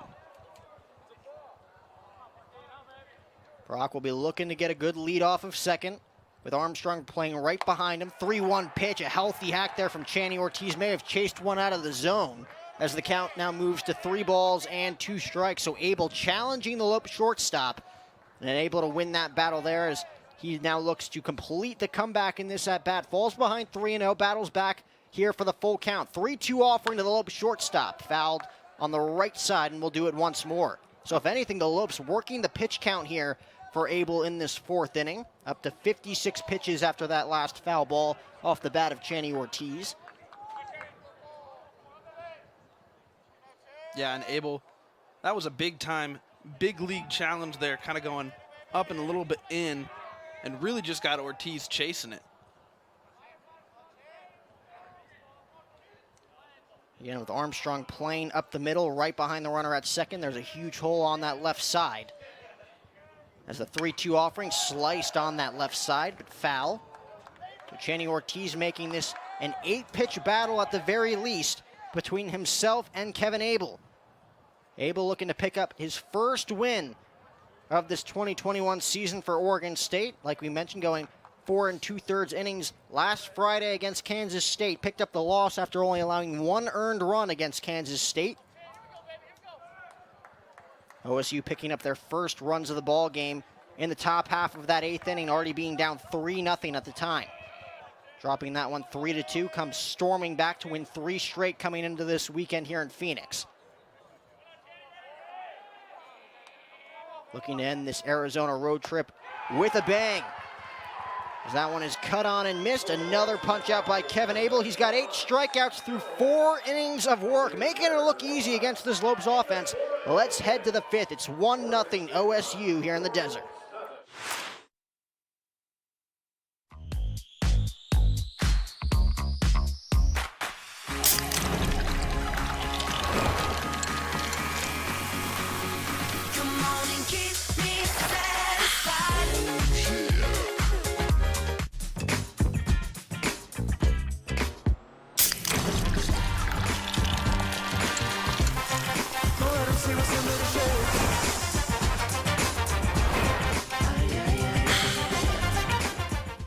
We're off to a good start from left bead, but right bead is cutting him off now. Left bead is making a bit of contact. Oh, we've got a double bead going for the inside line. The left bead into first place.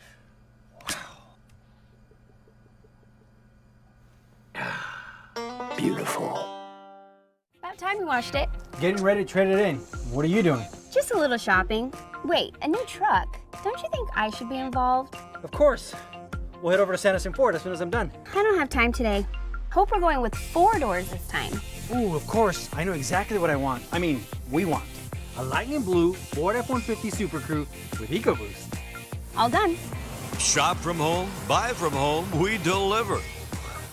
From the dealer you can trust, Sanderson Ford.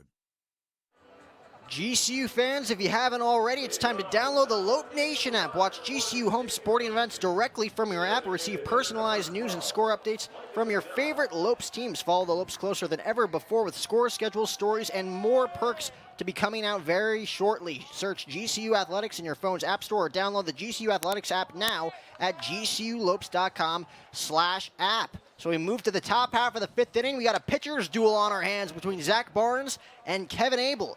The one blow in this game, the solo shot off the bat of Joe Casey, his 3rd home run of the year on the top half of the 2nd inning. That's where we stand. Zach Barnes, 6 punch-outs in the first 4 innings of work after coming off that 10-strikeout performance last Friday. A pitch in there for a strike to level up the count 1-1 on McDowell. His 3rd go-around against this Oregon State lineup. It'll be McDowell, Ober, and Ducart. 1-2-3 for the Beavers, trying to give Kevin Abel a cushion here in the 5th. Still plenty of baseball left to be played if you're that Lopes offense, still trying to break through against Oregon State's ace. Yeah, there really has been a pitcher's duel so far this game, Jack, as you know, Zach Barnes and Abel both going toe-to-toe, pitching so well, but we knew kind of going into this game it was going to come down to whose offense came alive first, and so far OSU has had more of an answer than the Lopes have. Through 4 innings of work, Zach Barnes only allowing 4 hits, that 1 earned run that we talked about.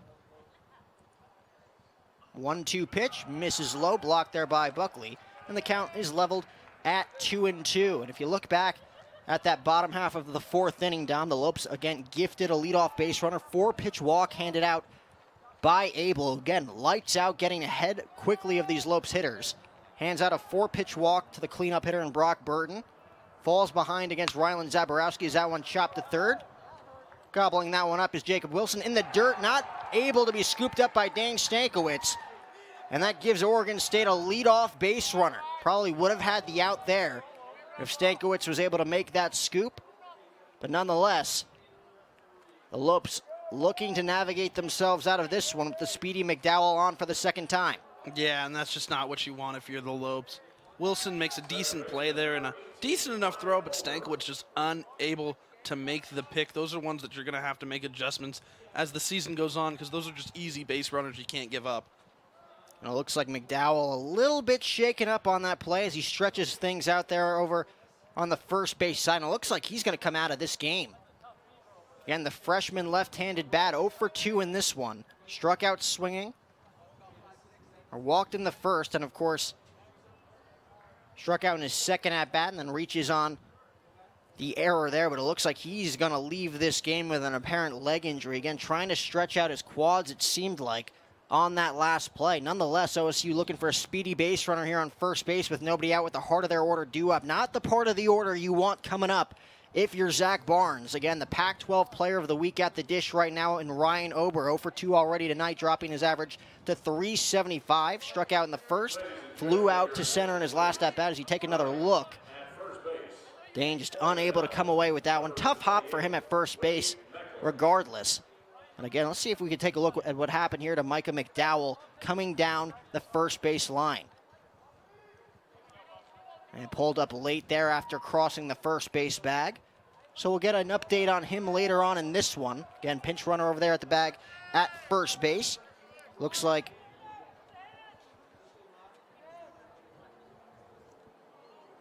Wade Meckler, the pinch runner.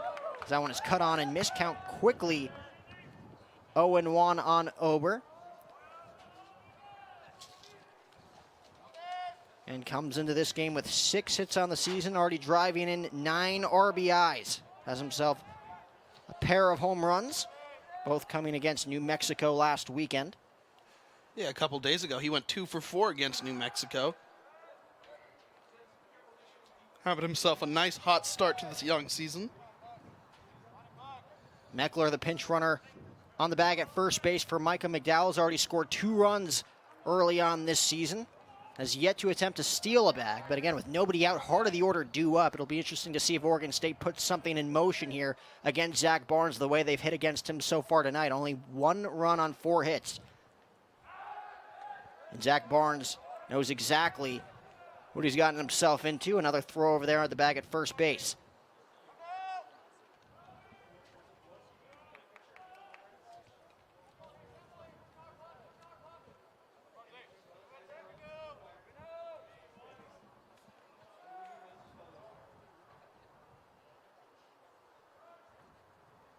A 1 pitch gets away from Buckley.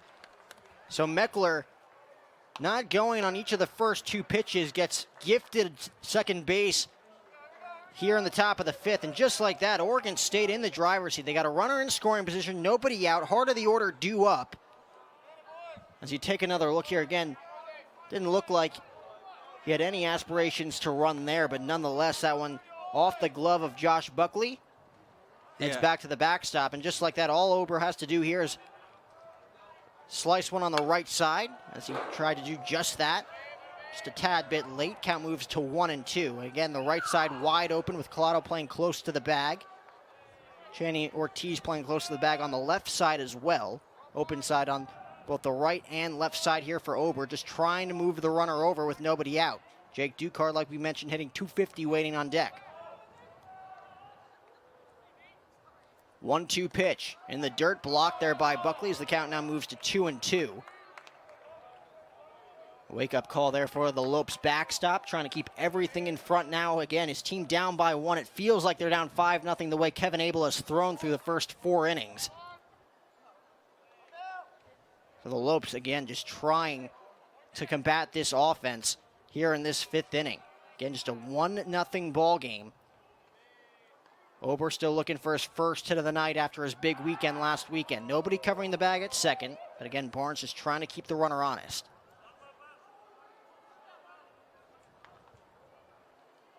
Again, McDowell was the designated hitter in this one. So Meckler will just slide in at the top of the order as the designated hitter throughout this one. We'll see if OSU makes any changes when it's his turn to bat once more in this ball game. Zach Barnes trying to get on the same page as Josh Buckley as he steps off once more.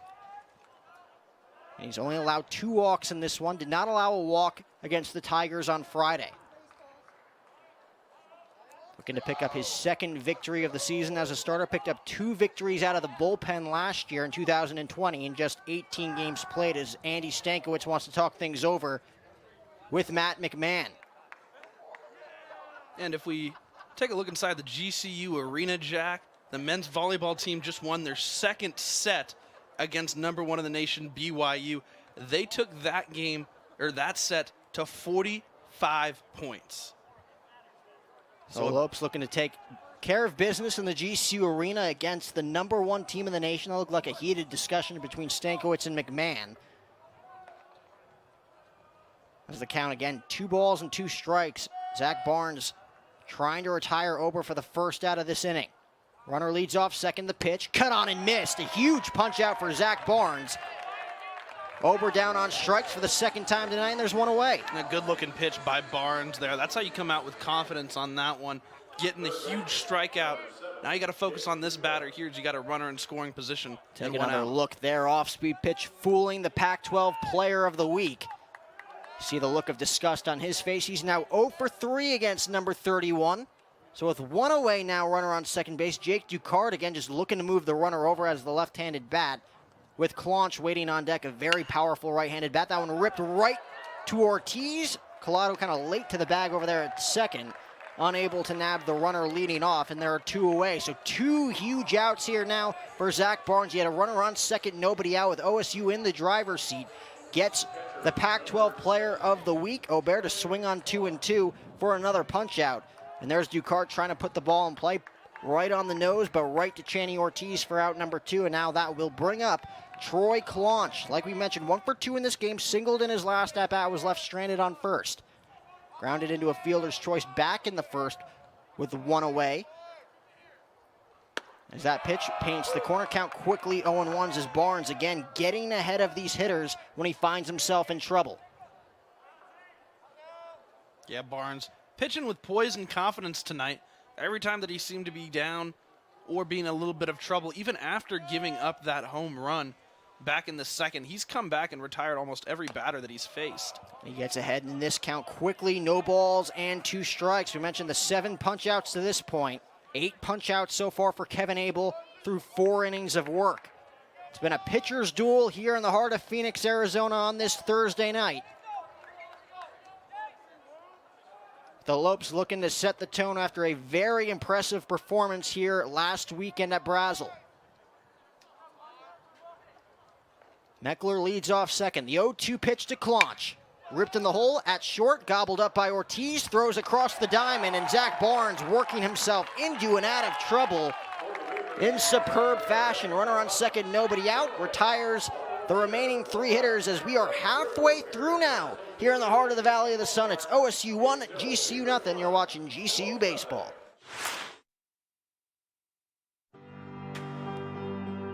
From reimagining the way you work to reassessing what you need, you've changed the way you do business. And now, so have we. With no annual contracts and flexible internet and voice solutions, you'll have what you need to get back to business. Rethink, reconnect, reimagine. Switch to Cox Business today. As a kid, I always dreamed of being a Division I athlete. GCU supported that dream, and they also allowed me to get an education. So when I came to GCU, I was able to transfer enough credits in to fast-track my education. So I graduated in 3 years with a master's, and I did it debt-free because I had athletic and academic scholarships. I'm Mackenzie, and I earned my MBA from Grand Canyon University. There's a thunder in all of us. Come find your purpose at Grand Canyon University. Zach Barnes able to work himself out of trouble in the top half of the 5th inning as OSU leaves a runner stranded in scoring position. But the story of this one so far on this Thursday night, Dom, is the pitching performance of Kevin Abel. 4 innings of work, only allowing 2 hits. Those 8 strikeouts, the big story, as he looks to pick up his first win of this season. Looking to pick up the 4th win overall for OSU against this red-hot Lopes team. Again, knocking off the Mizzou Tigers 3 games out of 4 in that 4-game set here last weekend. 8-9-1 for the Lopes. That pitch cut on and fouled off by Buckley. It'll be Buckley, Stankiewicz, and COLATO. And hopefully the Lopes' 3rd time around against Kevin Abel can spell a different story. Yeah, Kevin Abel right now just kind of silencing the Lopes so far in this game. The Lopes, who are such good hitters and hit so well in the matchup against Mizzou last weekend. They're very decisive, and they have the contact and the power to be able to break this thing open if they want to. 0-1 pitch drops in there on the outside corner. Kevin Abel continues to look locked in this one. Buckley 0 for 1 was one of those 8 strikeout victims that we talked about, striking out swinging with no runners on in the second. That one gets away from Abel. Another gift here for the Lopes as they're going to put a runner on first base as it plunks Buckley right on the numbers.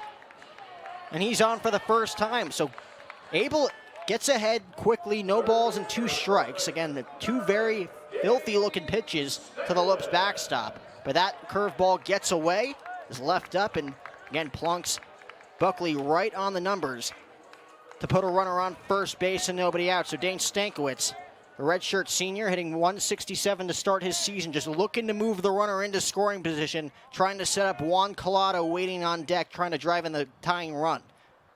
And he does square. Fouls it off in the count quickly, 0-1. Trying to bunt that one on the right side. Again with Ducart, expecting bunt all the way, playing way in at the bag at third base. Dane Stankiewicz, another one of those strikeout victims, back in the 3rd, struck out looking. Fastball on the outside corner from Abel. That was his 4th punch out at that point. Again, striking out the side back in the bottom half of the 4th. Buckley now with a ton of speed over there at the bag at first base. As, again, Stankiewicz looking to bunt. Bunts that one in the air. Should be a tough play, and it is. Will bounce right in front of Claunch. And the count quickly 0-2. So not how you draw it up if you're the Lopes. Got a leadoff base runner on the hit by pitch. Second hit by pitch handed out by Abel in this one after plunking Juan COLATO back in the first. A runner on first base, nobody out. Dane Stankiewicz with 2 bunt attempts here. Unable to get the job done. Quickly falls behind in the count. No balls and 2 strikes. So with a runner on first base again, we'll see if Stankiewicz tries to bunt with 2 strikes or tries to at least put the ball in play here down in the count. See what Abel goes with on 0-2. Stankiewicz not bunting. Curveball in the dirt. Stankiewicz lays off, and the count moves to 1-2. No, good job of Stankiewicz on laying off of that one, but if you're the Lopes, you got to capitalize here. You cannot leave this runner on base. Like we said earlier, Abel just does not let up a lot of these opportunities. You have a very small window if you're the Lopes, and you got to close in here. Right side wide open with Jacob Melton holding on Buckley at first base. It'll be a 1-2 pitch to Dane Stankiewicz. We're in the bottom of the 5th, 1-0 lead for the Beavers. And that one plunks Stankiewicz. So all of a sudden, after being locked in each of the first 4 innings, Kevin Abel has gone wild here in the 5th, plunking the first 2 Lopes hitters after getting ahead of both of them, no balls and 2 strikes. And that'll bring up Juan COLATO in a very interesting situation if you're the Lopes. Juan COLATO, obviously one of your more premier hitters in this lineup, leading things off. He's already 0 for 1 in this game against Abel, but the way they've looked tonight against OSU's ace, what do you do here? No outs, runners on first and second. Again, trying to move the runners into scoring position if you're Coach Stankiewicz. Yeah, absolutely. And that's all you can do is just try to put this ball in play. You're hoping for one in the outfield. Maybe you could even lay down a bunt in this situation with no outs. However, if you're going to lay down a bunt, it's got to be perfectly placed because you cannot afford to give up the double play ball here. You want to be able to score this run any way possible and even maybe get that go-ahead run over at first base in, and you're going to have to do it with Juan COLATO up to bat here. Like you said, one of the premier hitters in this Lopes lineup. So a good position to be in for the Lopes, but they're going to need to capitalize. First mound visit of the night. Pitching coach Rich Dorman, former GCU pitching coach. That's right. Now the pitching coach for these OSU Beavers, looking to calm down Kevin Abel for the first time in this one. Of course, Coach Dorman was pitching coach for the Lopes for 3 seasons, 2017 through 2019. Now calling the shots for OSU as that first pitch fastball misses up, count 1-0 on Juan COLATO. Juan COLATO obviously with that big hit Saturday night against Missouri, down 3-0 in the bottom of the 2nd. Bases loaded, 1 out. Bases clearing double, make it a 3-3 game. Had a 2-run home run in that 8th inning, had 5 RBIs in that game. So that pitch gets away. Count quickly 2-0 on the Lopes leadoff hitter. A dangerous situation to be in if you're Kevin Abel. And kudos to Zach Barnes through the first 5 innings of this one. Again, pitching masterfully, only making that one mistake, the one blemish off the bat of Joe Casey. Solo home run over the left field wall in the 2nd inning. Oh, and he's one of the main reasons the Lopes are still in this one. He's pitched so well tonight. That one fouled straight back. Healthy hack there from Juan COLATO, just missing that one as the count moves to 2-1. And of course, much anticipation coming into this one, Dom, after again 6 innings of shutout baseball, only allowing a couple of hits while striking out 10. Zach Barnes making his 2nd career collegiate start against a very formidable opponent that he has not disappointed thus far. His team looking to pick him up as that one's grounded on the right side. Going to be a tough play. Ober has it, gets away from him, and it's going to be an infield single for Juan COLATO. And just like that, the bases are loaded with nobody out. Buckley on 3rd, Stankiewicz on 2nd, COLATO at 1st. Jacob Wilson looking to be the breakthrough moment of the day for this Lopes offense against Kevin Abel. We'll see if he's able to get it done as we take another look here. Again, falls behind 2-1, runners on 1st and 2nd. Hitting it up sharply on the right side is COLATO, and Ober probably would have made that play, but that ball bouncing in and out of his glove, and once it bounced out, it trickled far away. Yeah, not much Ober could do about that one after it hit off his glove and rolled away. The speedy COLATO nabbing first base on that one. Bases loaded, no outs. The Lopes need to break it open here. First pitch to Wilson. Did he go around? Yes, he did, said the first base umpire Travis Ecker, and the count quickly 0-1. So Kevin Abel has been able to silence this Lopes offense through the first 4 innings. The Lopes finally put in a sizable threat here in the 5th inning.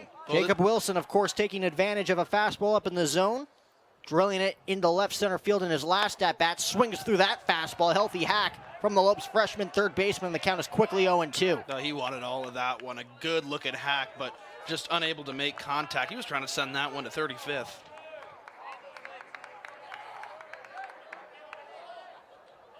Buckley on third, Stankiewicz on second, Colato on first. Abel quickly ahead, no balls and 2 strikes. That fastball fouled straight back, so on 0-2. Abel challenging Jacob Wilson with another fastball, and he just got underneath it. And again, the way the Lopes have performed to this point against Kevin Abel, you want to take full advantage of this opportunity. Again, heart of the order due up with Wilson at the plate, Tyler Wilson on deck, Brock Burton in the hole. Of course, Zabo looming as well, if you can get to him. 0-2 pitch, cut on and missed. Nasty curveball from Kevin Abel for punch out number 9, and there's one away. Absolutely filthy. That curve, that curve definitely confused Wilson, got him to miss, and got the strike 3 as we take a look at that one. That one, a good movement on that one, took a little bit off, and Wilson's headed back to the bench. So he challenges Jacob on those first 3 pitches with some fastballs up in the zone. Jacob again with some healthy hacks, just unable to barrel it up, and goes back with the curveball on 0-2, getting him to swing way ahead of that one. First pitch to Tyler Wilson is up, count 1-0. Again, nowhere to put Tyler here with all ducks on the pond and 1 out. Tyler 0 for 2 to this point against Abel. Lined out to left in the first, struck out swinging back in the third.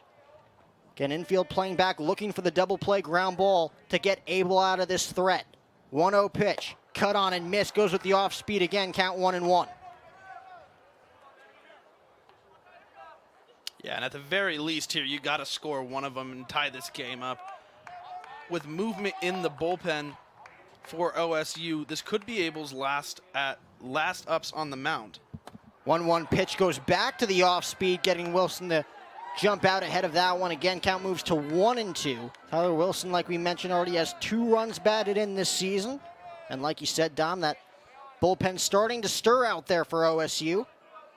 If Kevin Abel is able to get himself out of this jam, may look bright for him going into the 6th, as that pitch is cut on and missed for strike 3.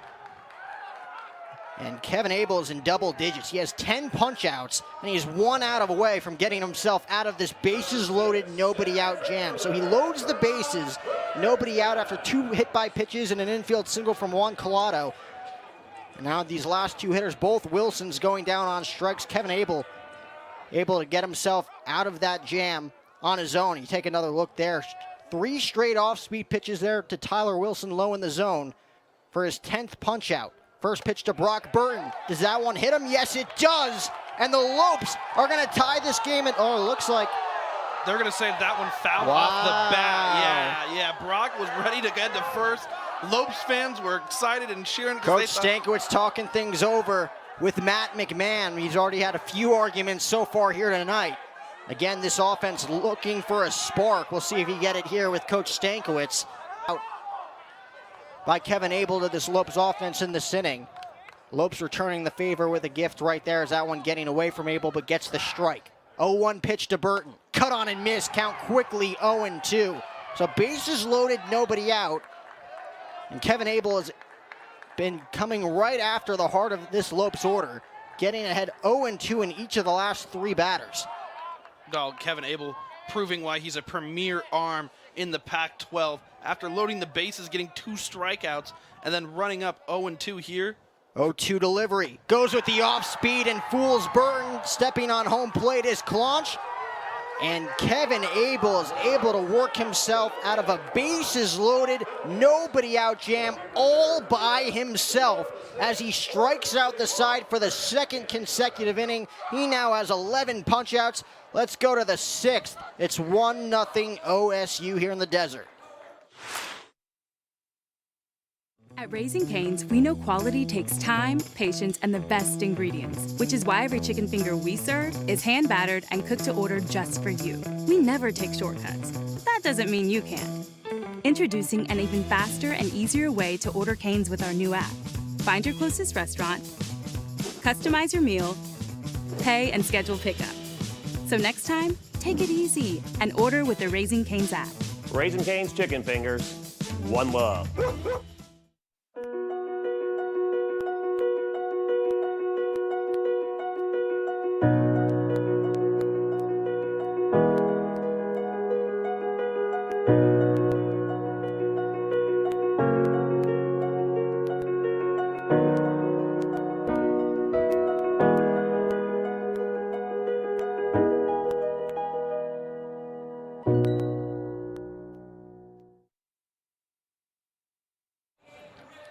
Get the best gear to show off your Lope pride. Go to lopeshop.gcu.edu to find everything Grand Canyon University, from the newest apparel to the coolest accessories. Use promo code GCUTV20 today only to get 20% off for being a GCU TV viewer. Log on and get your gear today. Kevin Abel, bases loaded, nobody out in the bottom of the fifth, strikes out the side to get himself out of trouble as the first pitch from Barnes is a strike. 5, 6, and 7 hitters due up for the Beavers, trying to add to this 1-0 lead. It'll be Casey, Jones, and McMahon. Joe Casey, the one blemish in this one for Zach Barnes, the solo home run in the second.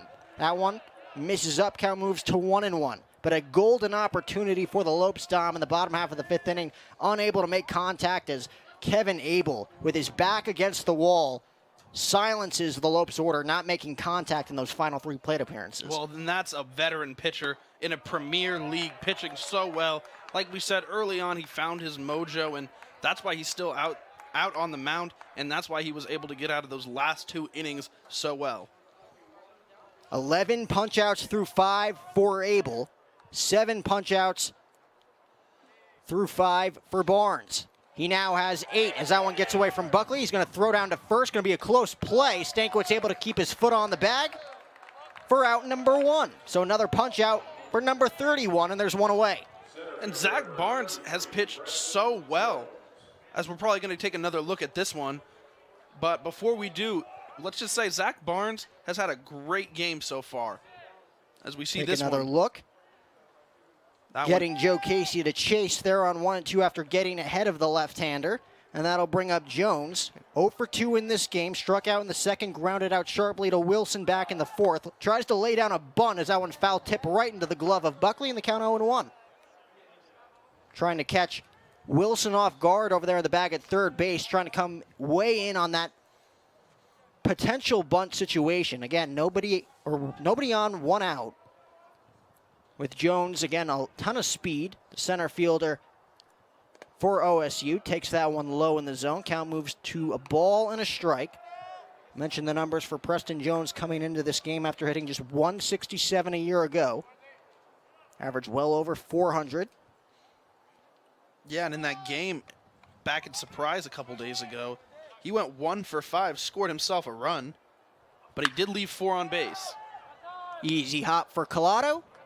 Throws on to Stankiewicz for out number 2. 2 up and 2 down for Zach Barnes. Looking for an easygoing inning here after, again, he's had to work himself into and out of trouble multiple times here tonight, despite only allowing the 1 run to this point against this OSU offense, who again broke out in a big way against New Mexico. I mentioned they put up a 20 to spot in a 20-4 victory last weekend in Surprise in one of those wins. Very capable of doing the same here this weekend as that first pitch is fouled straight back. Count quickly 0-1 on Kyler McMahon. Another opportunity here for Kyler to extend that hitting streak to 12 games.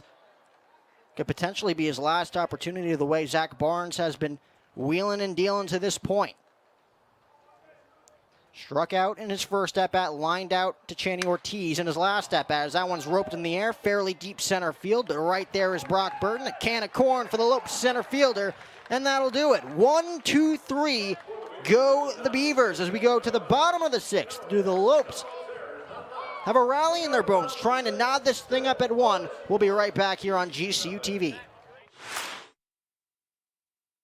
Is it possible to cook up the barbecue bacon burger at home? Well, that depends. Does your home have fresh chopped onions, pickles, smoked cheddar, Monterey Jack, bacon, tangy barbecue sauce, and orange and white stripes with the word Whataburger emblazoned on the front of it? If so, then absolutely. Good thing there's the limited time barbecue bacon burger at Whataburger.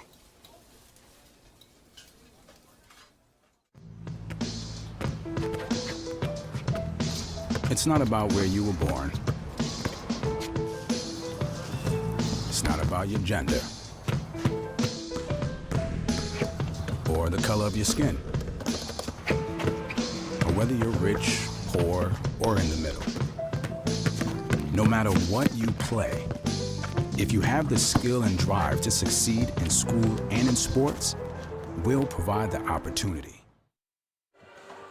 Kevin Abel goes 5 innings of work, only allowing 3 hits. He picks up 11 punch-outs, ending his night, getting himself into and out of a bases-loaded, nobody-out jam by striking out the side for his 2nd consecutive inning. He retired the final 7 Lopes via the punch-out, as OSU, for the first time in this one, will go to their bullpen.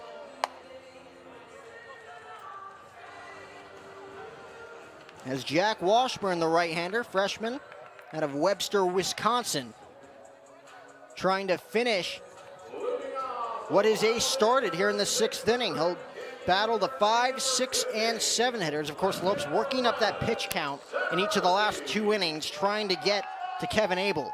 But Abel does not crack in his 2nd start here in 2021. We'll see if his bullpen can try and give him his first win of the year. First pitch to Zabo is in their first strike. Count 0-1. It'll be Zaborowski, Aguilar, and Ortiz. We mentioned the hot start for the Lopes freshman right-handed left fielder against Mizzou. Still looking for his first hit here tonight, trying to extend that hitting streak to 5 games. Lays off that fastball on the outer part of the plate. Count 1-1. Yeah, and here's a freshman that has a big-time bat, who has the eye up there like he's been playing Division I ball for a while. Did so well against Mizzou, had that tank of a home run. 1-1 pitch up in the zone. Count now moves to 2-1. And again, the Lopes unable to come away with a run in that 5th inning. Bases loaded, nobody out. Abel again striking out the side to finish his night. One swing of the bat here from Zabo erases all of that, though. So Lopes only 1 run away from making this a brand new ball game. Fooled there on 2-1. Count moves to 2-2.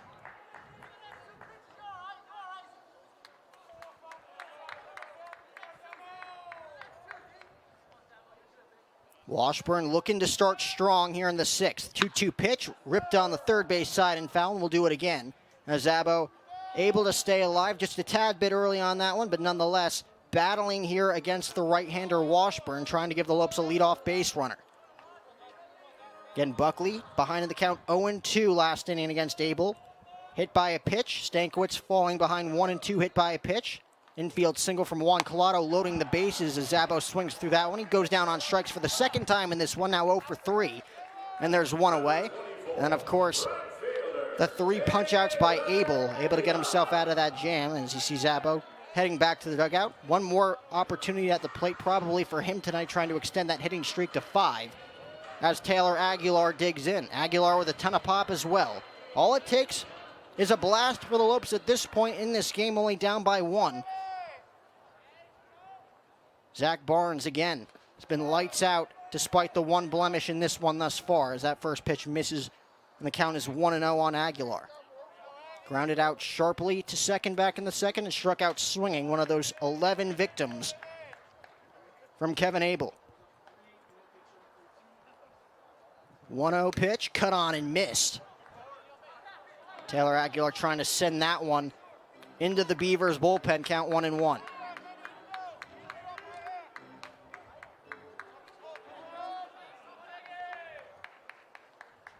Taylor Aguilar had that pinch hit single in the 6th that scored 2 back on Sunday against Mizzou.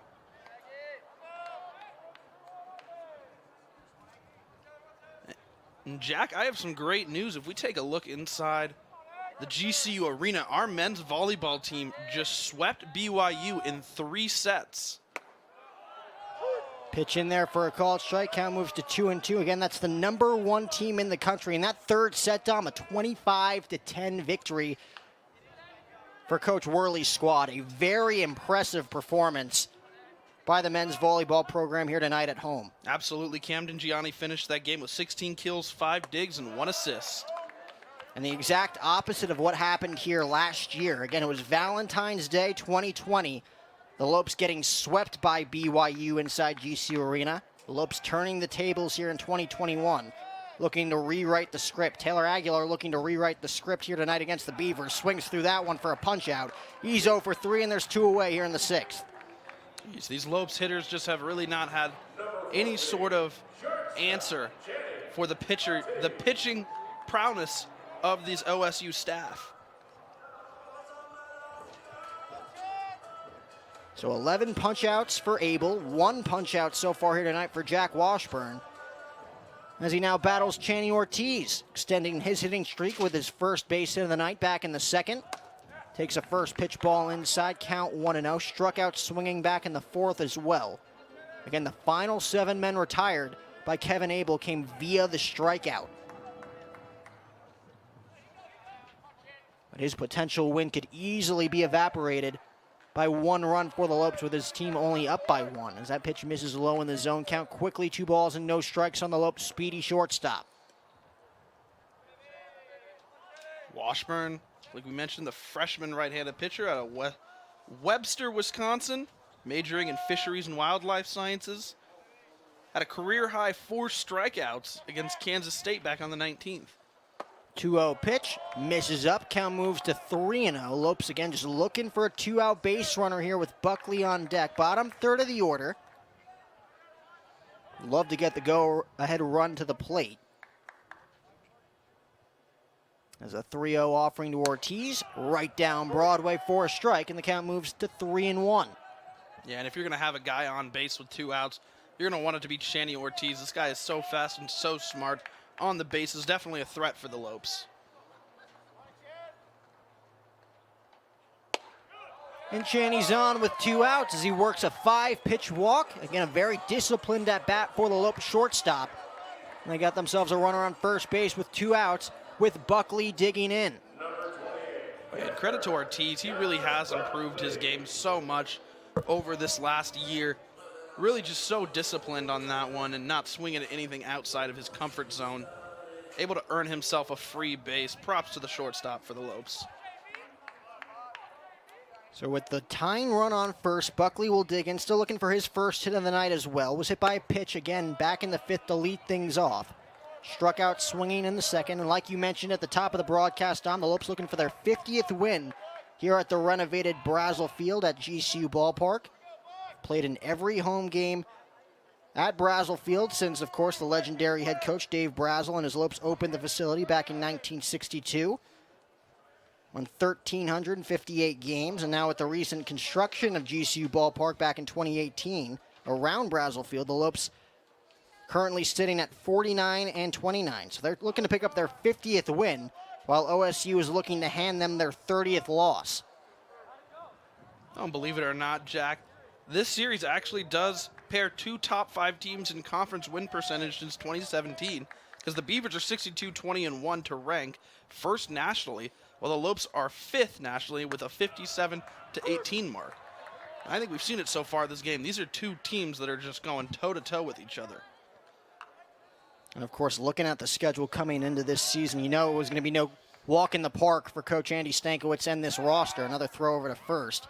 Starting your season against a very formidable SEC opponent in the Mizzou Tigers, who again did not pitch well against this Lopes offense.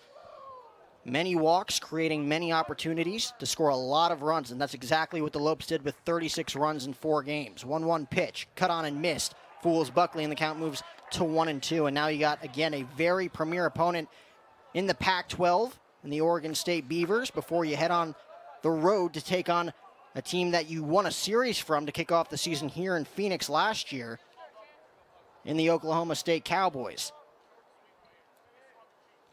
Of course, not to mention, later on in the season, we'll take on Arizona State Sun Devils, as well as the Sacramento State Hornets in conference play. And between the Oklahoma State Cowboys, the Oregon State Beavers, Arizona State Sun Devils, and Sacramento State Hornets, that is 4 teams that made the 2019 national tournament to be on the Lopes' schedule this season. So a busy schedule for Coach Stankiewicz's squad.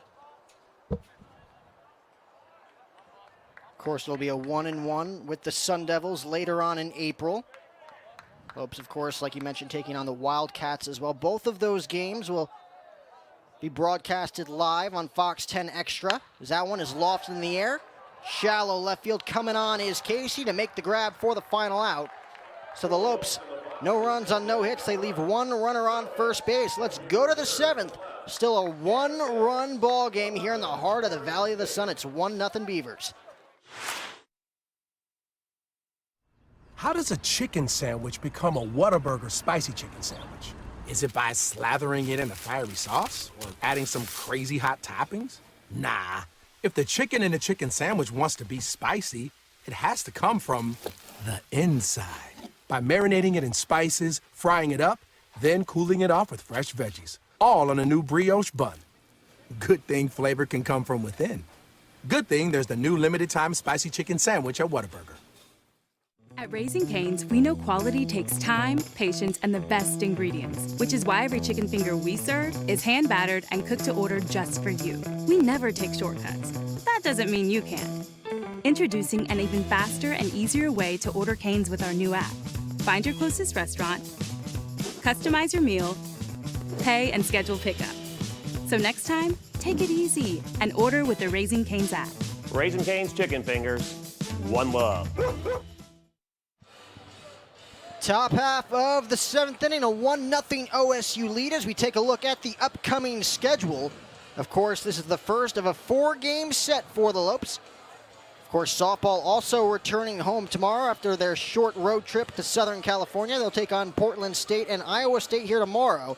And of course, Pearson Ole on the bump for the Lopes tomorrow night, taking on Oregon State at 6 p.m. Again, you can catch that game on Fox 10 Extra with Barry Butel on the call at 6 p.m. Zach Barnes, another very impressive outing in his second start of 2021. Cohen Wynn taking over here in the 7th. Again, a 1-0 lead for OSU after the home run from Joe Casey in the top half of the 2nd inning. The Lopes have had their chances offensively, but have been unable to come through against Kevin Abel, who again was lights out with those 11 punch outs, excuse me. Cohen Wynn, of course, just looking to keep this lead at 1 for OSU. Yeah, and Cohen Wynn so far this season has a 3.0 ERA in 2 appearances through 3 innings of work. He only allowed 3 hits and 1 run. Has a couple strikeouts on the season too, so big time reliever out of the pen for the Lopes. Bottom third of the order for OSU. Cohen Wynn trying to salvage this top half of the 7th inning. First pitch in there for a strike count 0-1. Came out to Rage Against the Machine his sophomore year. Came out to Ozzy Osbourne his junior year. Comes out to Metallica his senior year. Big rock and roll guy. Yeah, I'm hearing you're loving these choices, Jack.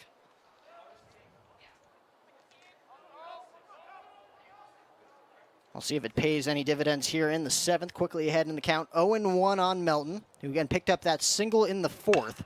Lofts that one foul, and Cohen Wynn is quickly ahead in the count. No balls and 2 strikes. And we mentioned earlier on in the broadcast, both Cohen and Zach were the 2 most used pitchers out of that bullpen by Coach Andy Stankiewicz in 2020 with 10 appearances each. The 0-2 offering misses outside. Count moves to 1-2. And again, if you're looking to the bottom half of the 7th inning, Cohen Wynn looking to make quick work of Melton, Armstrong, and Meckler. It'll be Stankiewicz, Colato, and Wilson. So the Lopes looking to set the table for the heart of their order.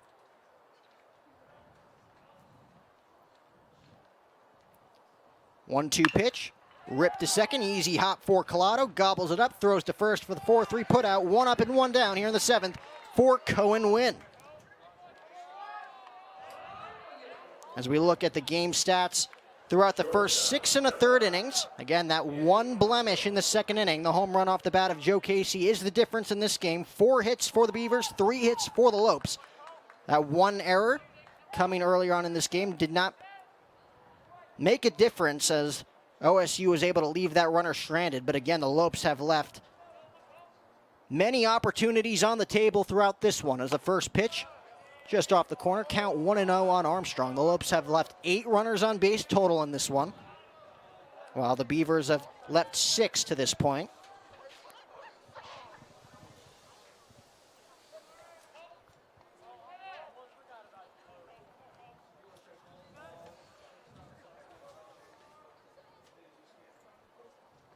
1-0 pitch, cut on and missed. Cohen comes at him with the fastball to level the count at 1-1. Talk about the rotation in those first 4 games against the Tigers. Obviously, Zach Barnes and Pearson Olse setting the table. Jack Schneider struggling early in the nightcap, was able to settle in, give his team an opportunity to come back. Of course, dropping that one 9-7. And then, of course, it was the youngster Carter Young on Sunday, picking up the win. The freshman from Casper, Wyoming. Opened the game with his only walk of the afternoon, but then clearly settled in. That walk was also quickly erased with a pickoff play in that first inning, en route to that victory on Sunday against the Tigers. Boy, he looked good, the freshman, getting that start on the bump last Sunday. Really was impressive out there. Carter said that it was a dream come true, making his first start on Sunday. Said that he's wanted to come to Arizona for baseball for as long as he can remember. And he'll get another opportunity on Sunday afternoon against these OSU Beavers. Is that pitch cut on, chopped to third, easy hop for Wilson's got to get it out of his glove quickly, and he does. For the 5-3 putout, so 2 up and 2 down here for Wynn here in the 7th, and that'll bring up Meckler.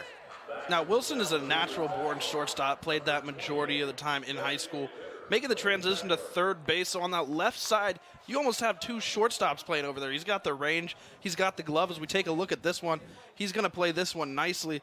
Look at this, and the fast transfer, fast flick of the arm there. And the speedy Armstrong. Yeah. Out just in the nick of time as Cohen Wynn again looking for a 1-2-3 7th. First pitch to Meckler, in there for a strike count on 1. Remember, Meckler pinch ran for Micah McDowell back in the 5th inning. McDowell leaving the game, which what appeared to be a leg injury of some sort. Yeah, he was the designated hitter in this one, so Wade Meckler fitting in nicely in the DH role at the leadoff spot, as that one is fouled straight back, and he's quickly behind in the count, no balls and 2 strikes. Yeah, when McDowell left the game, looks like he was kind of grabbing his hamstring a little bit. I don't want to speculate on anything, but has not returned, so we wish him a speedy recovery, whatever it may be.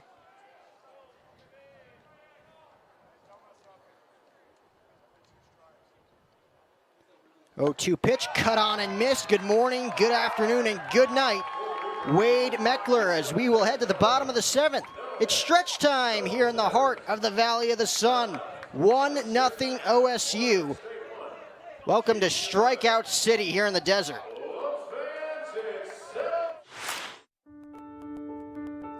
We can stand together by standing far apart. Stay 6 feet apart from other people. Wear your mask when you go out. Wash your hands often. If you feel sick, stay home. Be respectful of others. The choices you make are critical. By protecting yourself, it helps protect all of us. Your actions can save lives. What we do now will shape our future. Stay safe.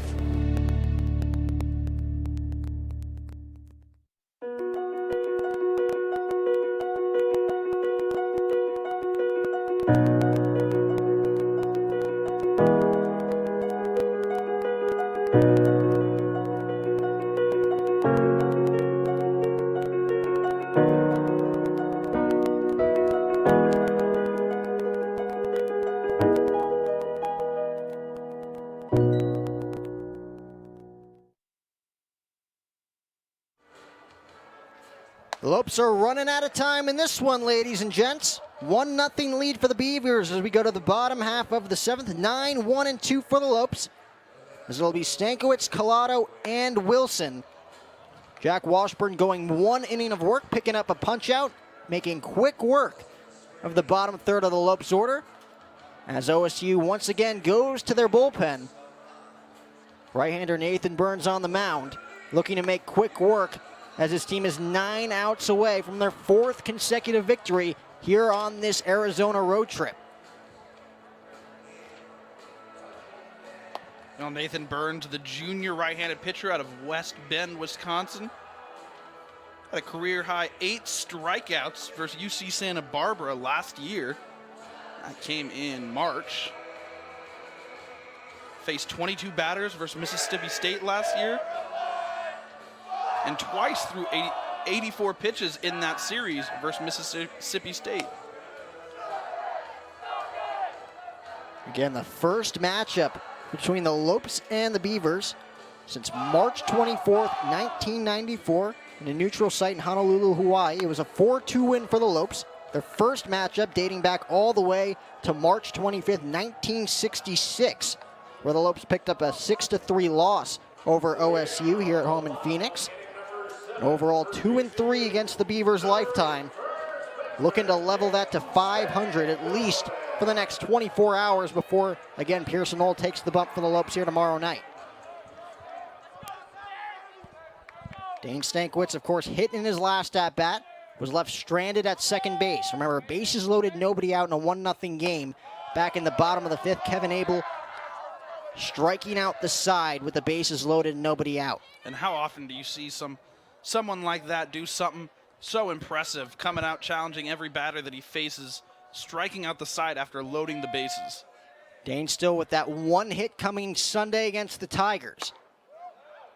And when in their first strike, count leveled at 1-1, struck out looking in the third before being hit by that pitch in the fifth. Again, average still at $1.67 for the Lopes redshirt senior. Making the start at first base in each of the first 5 games. 1-1 pitch. On the outside corner, misses, count moves to 2-1. Again, in a 1-0 game, you get Dane on here. Juan COLATO has the opportunity to give the Lopes the lead with one swing of the bat. Completely evaporate what has happened with this offense in each of the first 6 innings. 2-1 pitch. Misses up, and the count now moves to 3-1 on Stankiewicz. Not what you want if you're Nathan Burns. Again, an easy-going bottom half of the 6th for Jack Washburn in relief for Kevin Abel, who's still looking to pick up his first one of the year. Nathan Burns, again, trying to salvage 3 outs here in the 7th, trying to get it to the 8th. 3-1 pitch. Misses up, and Stankiewicz is aboard for the second consecutive at-bat. He's on first with a walk, and the Lopes will bring the go-ahead run to the plate in Juan COLATO. Again, runners on first and second, nobody out back in the 5th. COLATO was able to reach, which was first ruled an E4 by Ryan Ober, was later changed to a hit. It was the last Lopes hit of the game, their 3rd hit of the game. He's 1 for 2, was hit by a pitch in that first inning, so he's reached twice. Again, already has 1 home run this season. That came Saturday night against the Tigers in the 8th inning in an 8-5 game. First pitch right down the middle, count 0-1. Oh, and credit to Stankiewicz in that last at-bat. A wonderful set of eyes that kid has. Able to draw the lead-off walk, not swinging at any junk outside of his zone, being very selective. Good opportunity here for the Lopes to try to get aboard. Right side wide open for COLATO with Melton holding the runner on first base. Pitch in the dirt, nice block there by Clunch, keeping the runner at first base and Stankiewicz. Again, the tying run at first in Dane Stankiewicz. Juan COLATO just trying to pass the baton. Jacob Wilson with 1 hit tonight as well. Trying to set things up again, set the table for the middle part of that order. 1-1 pitch, sliced foul into the Lopes bullpen, and the count moves to 1-2. Again, that 5 RBI performance last Saturday night against Mizzou is all the RBIs that Juan COLATO has delivered so far here in 2021. Along with that 1 home run, 1 double as well, for a total of 2 extra base hits thus far. He's also walked twice in 18 at-bats. Looking to battle here against Burns, down quickly 1-2. Fouled straight back, and we'll do it again. So Burns comes at him with the fastball on 1-2, trying to fool the Lopes left-handed bat to no avail. Juan COLATO, obviously one of the premier hitters in this lineup. At least that's the expectation from Coach Stankiewicz heading into this season, after coming out of the gate strong through the first 18 games a season ago. Well, and well-deserved, too, that Juan COLATO got the preseason WAC Player of the Year. Poised to have a big impact here in 2021. 1-2 pitch, chases that one up in the zone. So Burns playing that at-bat perfectly, challenging COLATO, getting to 2 strikes and getting him to chase the ladder on 1-2. He heads back to the dugout. Yeah, like you were saying, Dom, of course, Juan finished the shortened season due to the pandemic, ranked in the national top 10 for hits, 29th, which was 6th overall, total bases. in the 8th spot with 49 total bases, and then the 5 home runs that we talked about. Jacob Wilson trying to put another runner on for the Lopes. Takes a fastball in there for a strike. Count 0-1 on the Lopes third baseman.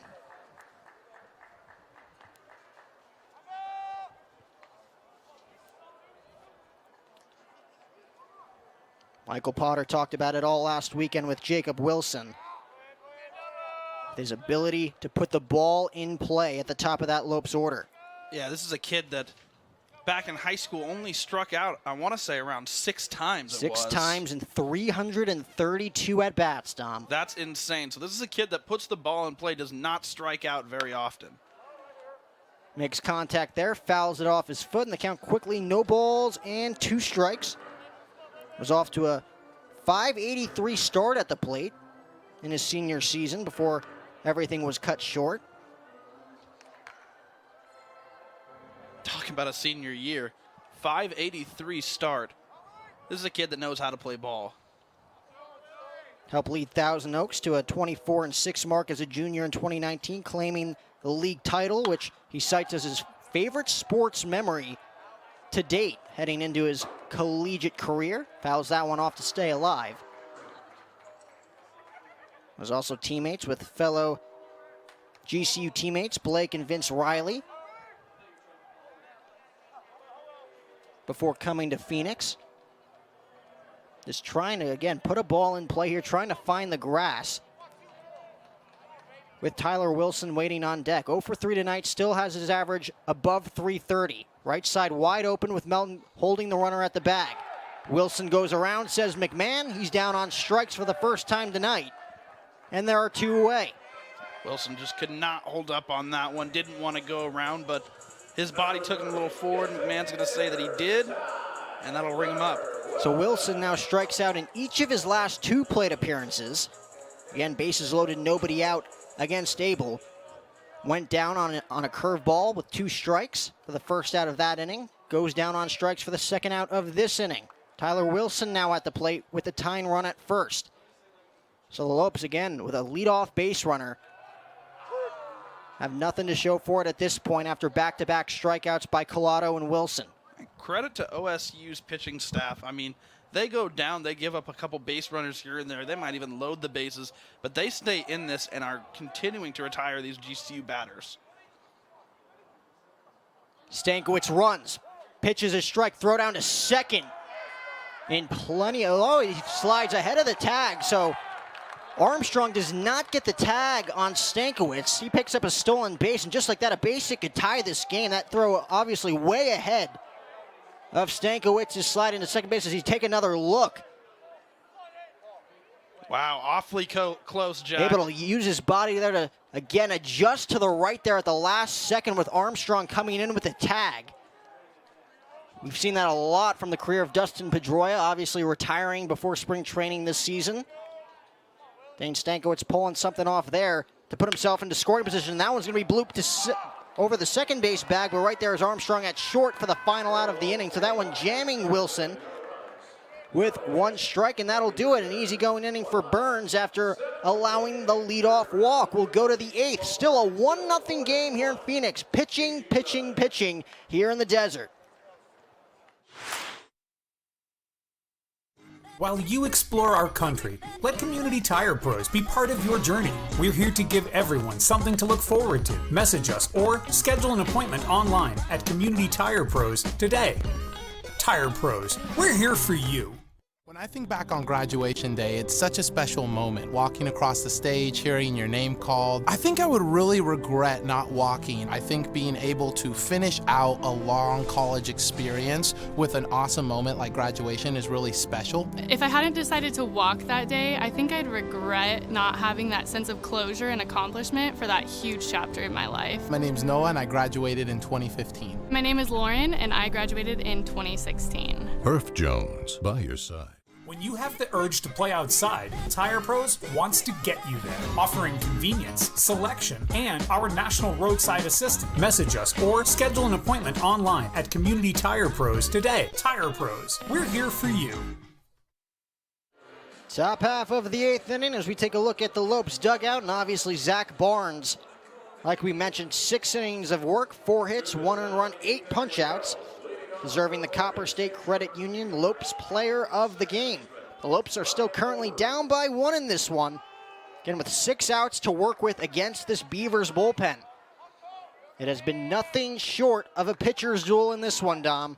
Yeah. Kevin Abel obviously lights out tonight. The one threat coming in the bottom of the 5th inning. Bases loaded, nobody at. The Lopes unable to come away with a run.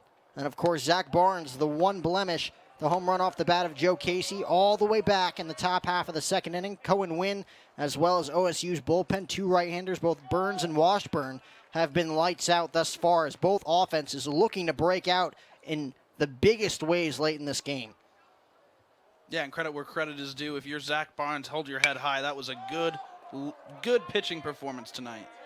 Can of corn for Taylor Aguilar. 1 away for Cohen Wynn. Taylor Aguilar not having to move a step there on that lazy fly ball off the bat of Ober for out number 1. So Ryan Ober, of course, the Pac-12 Player of the Week after his performance last weekend in Surprise, goes 0 for 4 tonight. And that'll bring up Jake Ducart, also 0 for 3, still looking for his first hit. Came in today with a .286 average, dropping to .235 in the drop of a dime. Yeah, a couple days ago in Surprise, Jake Ducart against New Mexico went 1 for 4, had a couple RBIs, scored a run. Slices that one down the left field line, lands foul, 1 hops into the Lopes bullpen for a loud strike number 1. Of course, grounded into that fielder's choice back in the 1st, struck out swinging against Barnes in the 3rd. Lofted one to Channy Ortiz in his last at-bat. Ticketed for center field, but Channy Ortiz able to glove it at the last second for the snag. Again, 1 run on 4 hits to this point for OSU. No runs on 3 hits for the Lopes. They have left 9 runners on in each of the first 7 innings at the plate. This count now moves to 1-1. That pitch up and away by Cohen Wynn. Yeah, you mentioned that play by Ortiz that we saw earlier. Channy's made a couple of good ones tonight. We've seen him be quick on his toes with the good reflexes. Fouled straight back by Ducart as the count now moves to a ball and 2 strikes. And the Beavers looking to hand the Lopes their 30th loss in the newly constructed Brazel Field. Their 30th loss dating back to 2018. The Lopes obviously looking for their 50th overall win at the newly renovated ballpark. 1-2 pitch. Chopped on the 3rd base side. That ball is going to land foul or fair and down the left field line. It's going to be a 2-out double as Ducart easily standing up for his first hit of the day. So after going 0 for 3, going to finish tonight's line with a 1 for 4 night. And just like that, OSU has a runner in scoring position with 2 outs, or 1 out, excuse me, as they look to move the runner over with Troy Klontz. Like we mentioned, the catcher, junior. 1 hit already here tonight. Well, good piece of hitting there by Ducart. We're going to take another look at this one, slapping it the other way, just fair. Trouble making it back to the warning track. He's got himself a stand-up double. Tried to slice that first pitch fastball from Cohen Wynn down the left field line. 1 hops into the Lopes bullpen. Takes that pitch on 2 strikes and is able to, again, with the inside-out swing, keep that one fair down the left field line for a 1-out double.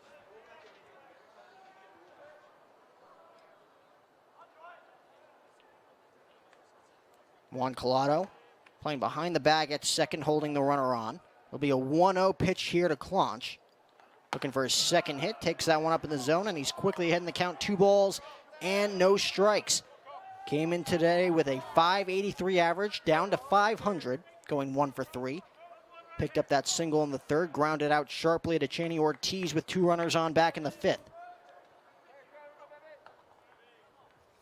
Wide open hole on the right side, takes that fastball up, count 3-0. Again, first base is open here, and as dangerous as Klontz is, we'll see if Cohen Wynn just puts the runner on with Casey on deck. A very dangerous at bat up next in Joe Casey.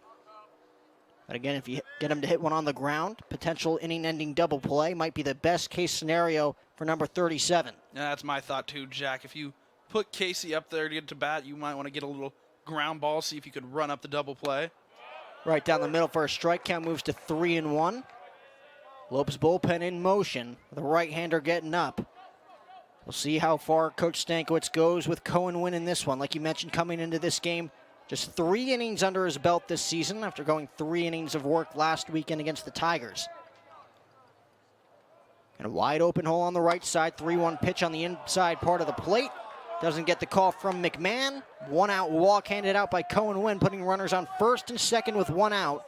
With the very dangerous Joe Casey digging in. 3 home runs, 9 ribbies to his name throughout the first 5 games of this season.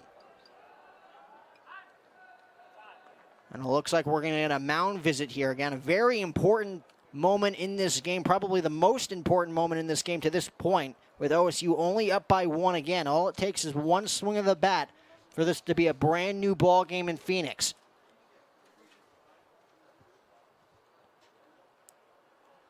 Cohen Wynn trying to keep the ball on the ground here, as you see the right-hander for the Lopes warming up in the bullpen. Dawson McCarville made a few big appearances in that Saturday nightcap against Missouri. A couple of big strikeouts with 2 outs in his 2 innings of work.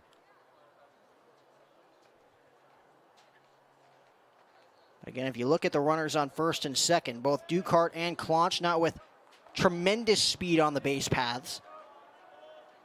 All you want to do here if you're Cohen Wynn is get the ball low in the zone here against Casey, trying to get him to hit something on the ground. Remember, after that home run in the second, he went down on strikes swinging in his next 2 plate appearances against Barnes.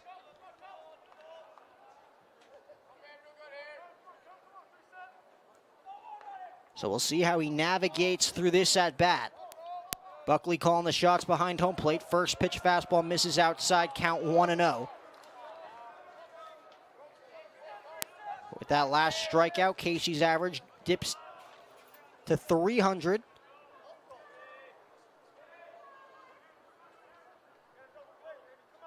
And both teams hitting well over 200 as collective units to this point. A big base, a big dive from COLATO, but that one gets away. And Channy Ortiz is not going to be able to keep his foot on the bag there, trailing off the bag for an infield base hit for Casey, his second hit. And just like that, bases loaded, 1 out for OSU. But what a play by Juan COLATO, able to keep that ball on the infield. That one ticketed for center field. The quick snag from COLATO, unable to get that one out of his glove cleanly. Getting away from him as Channy Ortiz unable to keep his foot on the bag, as Claunch able to move into scoring position at second base. So now if you look at it, Ducart is on third, Claunch at second, Casey on first. Bases loaded for Jones. Another very dangerous at bat, still hitting well over 490 this season. Takes a strike count 0-1. And a very difficult guy, if you're the Lopes, to double up on a ground ball here. Plenty of speed from Preston Jones, the senior right-handed bat. Still looking for his first hit tonight. Well, going back to that last play, credit to COLATO keeping that ball in front of him. I think a ball in the outfield would have scored Ducart from third. So good job by COLATO, the Gold Glove second baseman, making a good play, just unable to turn and get that out. A pitch just missing on the inner part of the plate by Cohen Wynn, not getting the call from Matt McMahon. We've already seen a few arguments tonight coming from Coach Andy Stankiewicz. Not quite on the same page as McMahon throughout this one. But again, his team only down by 1 as the 1-1 pitch is chopped in the hole at short. Going to be a tough play at home plate. Ortiz comes home with it, gets the force for the out. Another great play by the Lope shortstop for out number 2. Not as easy as that looked. Bases loaded, 1 out. The very speedy Jones at the plate chops that one in the hole. Channy Ortiz knows that he can't double up the runner at the plate. Goes for the shore out at home as we take another look. Yeah, smart play by Channy. Gets a good hop on it in the hole. Without hesitation comes home as Buckley's able to apply the force tag for out number 2.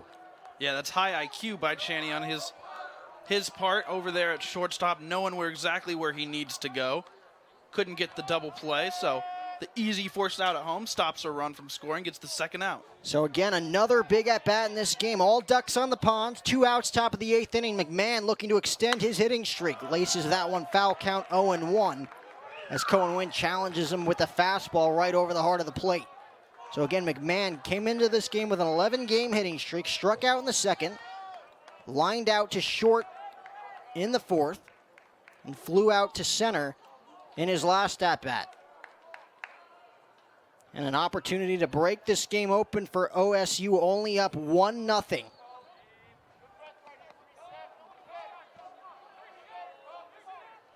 Left-handed arm warming up in OSU's bullpen. We'll see if they head to their pen to start things off in the bottom half of the 8th. That one ripped down the left field line, hooking foul. And the count is quickly 0-2, so 2 loud strikes off the bat of Kyler McMahon. And the count is quickly 0-2 for Cohen Wynn with all the leverage in this at bat. Again, and we take another look here on 0-1. Runners looking to get a good jump, nobody being held on. Pitch over the heart of the plate, but again, just a tad bit early was Kyler McMahon. Now Cohen Wynn will look to work in some off-speed pitches outside of the zone here on 0-2, trying to get McMahon to chase. No reason to come after him here. Again, nowhere to put him. Up in the count, no balls and 2 strikes. He gets the sign from Buckley. Steps off as time is called by McMahon.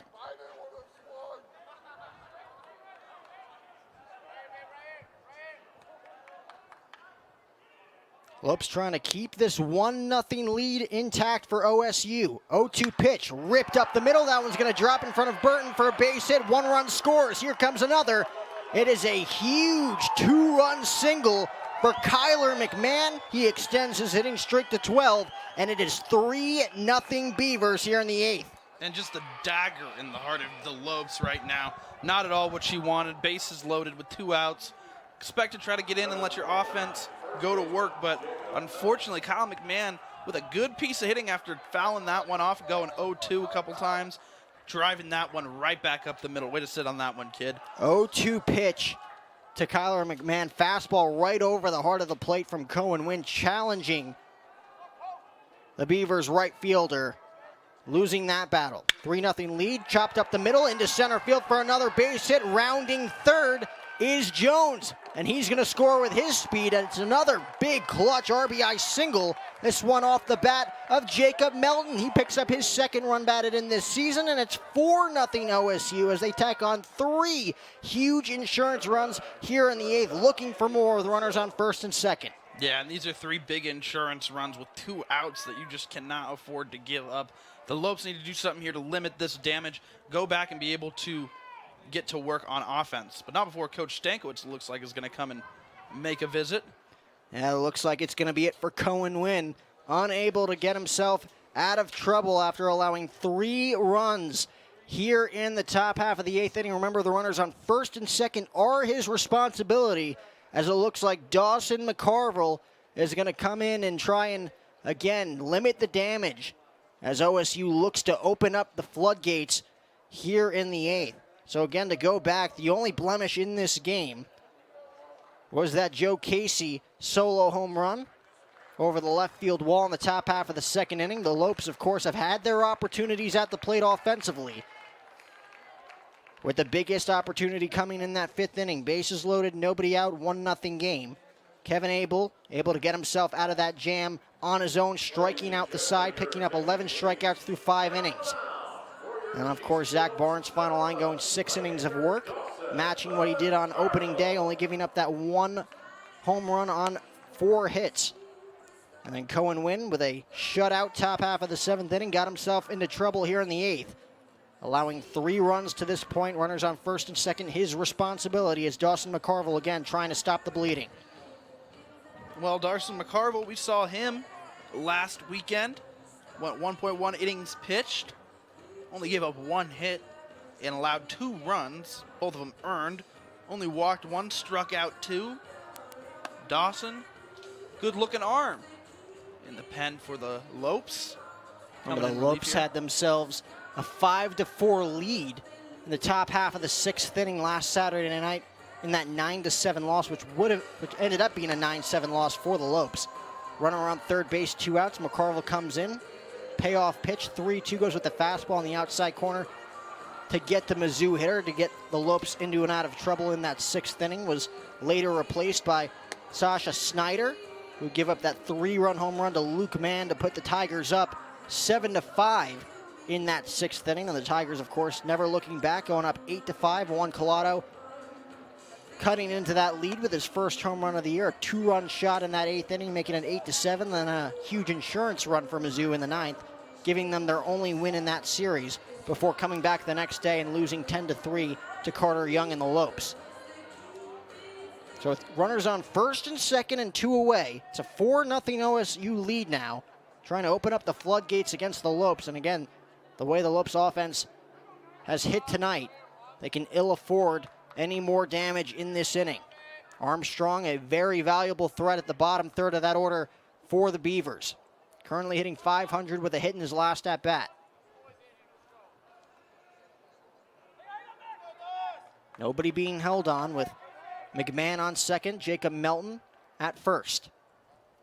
First pitch from McCarville, in there for a called strike, count 0-1. McCarville, a senior with the Lopes. Last season, his junior campaign, made a start in all 4 weekends of the 2020 season. Earned his first Division I win over top 25 Oklahoma on February 16th, clinching the series for the Lopes. Tossed 5 2/3 innings, a 2-run baseball with 5 strikeouts that game. And he quickly gets ahead, no balls and 2 strikes, painting that outside corner against Armstrong. Looking to make quick work of the Beavers shortstop. Currently hitting .600 with runners on base so far here in 2021. Hitting .500 with runners in scoring position.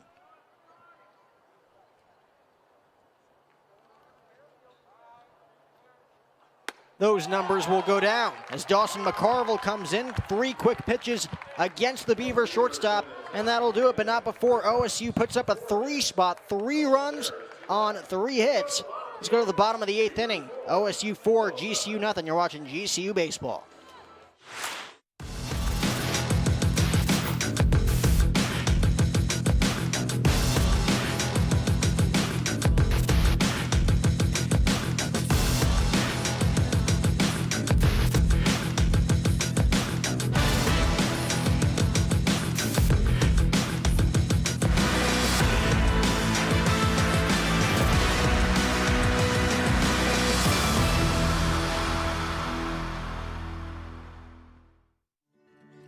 When life seems uncertain, there's one credit union that provides both dollars and cents.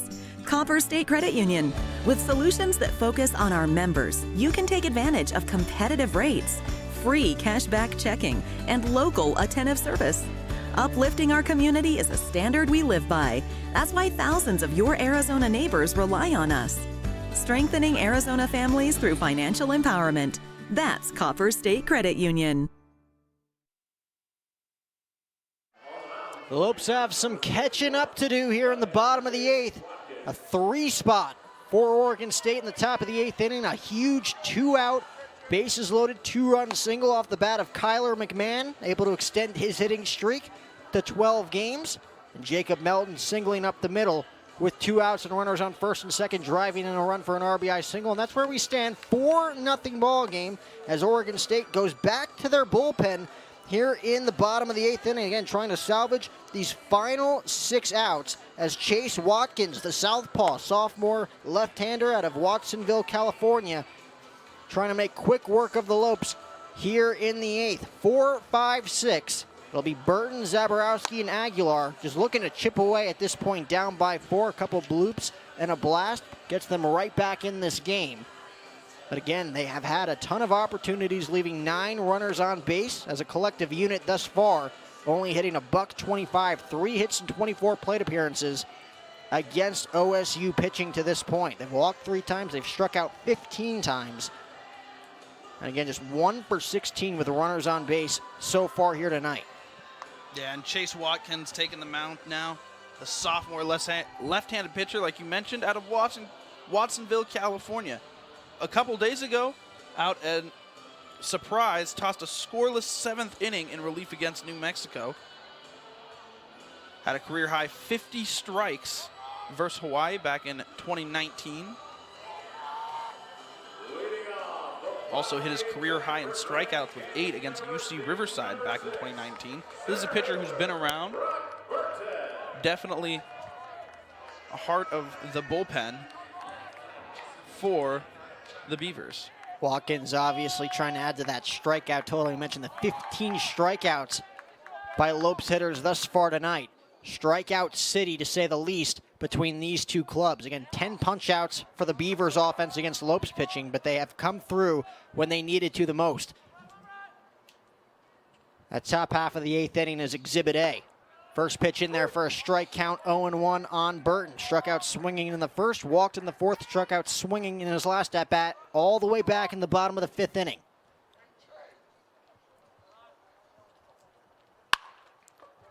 Dribbles that one slowly. In the hole at short, going to be a very tough play, but it's going to be made. What a play by Armstrong in the hole at short. That one gets underneath the glove of Jake Ducart at third, but Armstrong making up for it. Looking like Manny Machado over there at shortstop for out number 1. Let's take another look. Yeah, the good backhand, but also the good backup as we take a look at that one, kind of going against his body, scoops that one, the throw across his body in time to get the speedy Brock Burton. Out by a half a step, so Burton goes 0 for 4 tonight in the series opener against the Beavers. Cut on and missed. Another healthy hack there from Zabo. Looks like his swing is a bit long here tonight. Having a tough time barreling it up as he's already struck out twice in 3 plate appearances. Popped up softly on the third base side with a runner on first and nobody out back in the 4th against Abel. Lays off that curve. Count moves to 1-1 on the Lopes freshman. Yeah, well, Zabo's seen some good pitches so far tonight, but just unable to connect with any of them. Like you mentioned, yeah, his swing's looking a little long. His timing's been a little bit off tonight.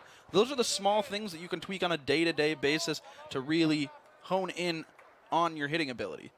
1-1 offering. Fouled straight back. Again, just getting underneath that one was 1-5 as the count moves to 1-2. And we mentioned now a 120 average collectively for the Lopes hitters here tonight. Beavers entering the top half of that 8th inning with an average under 200 as well, as Zabo goes down on strikes for the 3rd time tonight for out number 2. But OSU able to get their average all the way up to 242 this evening with those 3 hits and 3 runs in the 8th. 8 hits and 33 at-bats as a unit. As Dominic Grissom will pinch hit here for Taylor Aguilar. Aguilar going 0 for 3 tonight, his average going down to 357 after entering the game with an average well over 400. So the Lopes, after again scoring 36 runs in the first 4 games against Mizzou pitching, have been humbled tonight by the Oregon State Beavers. First pitch fouled straight back, count 0-1.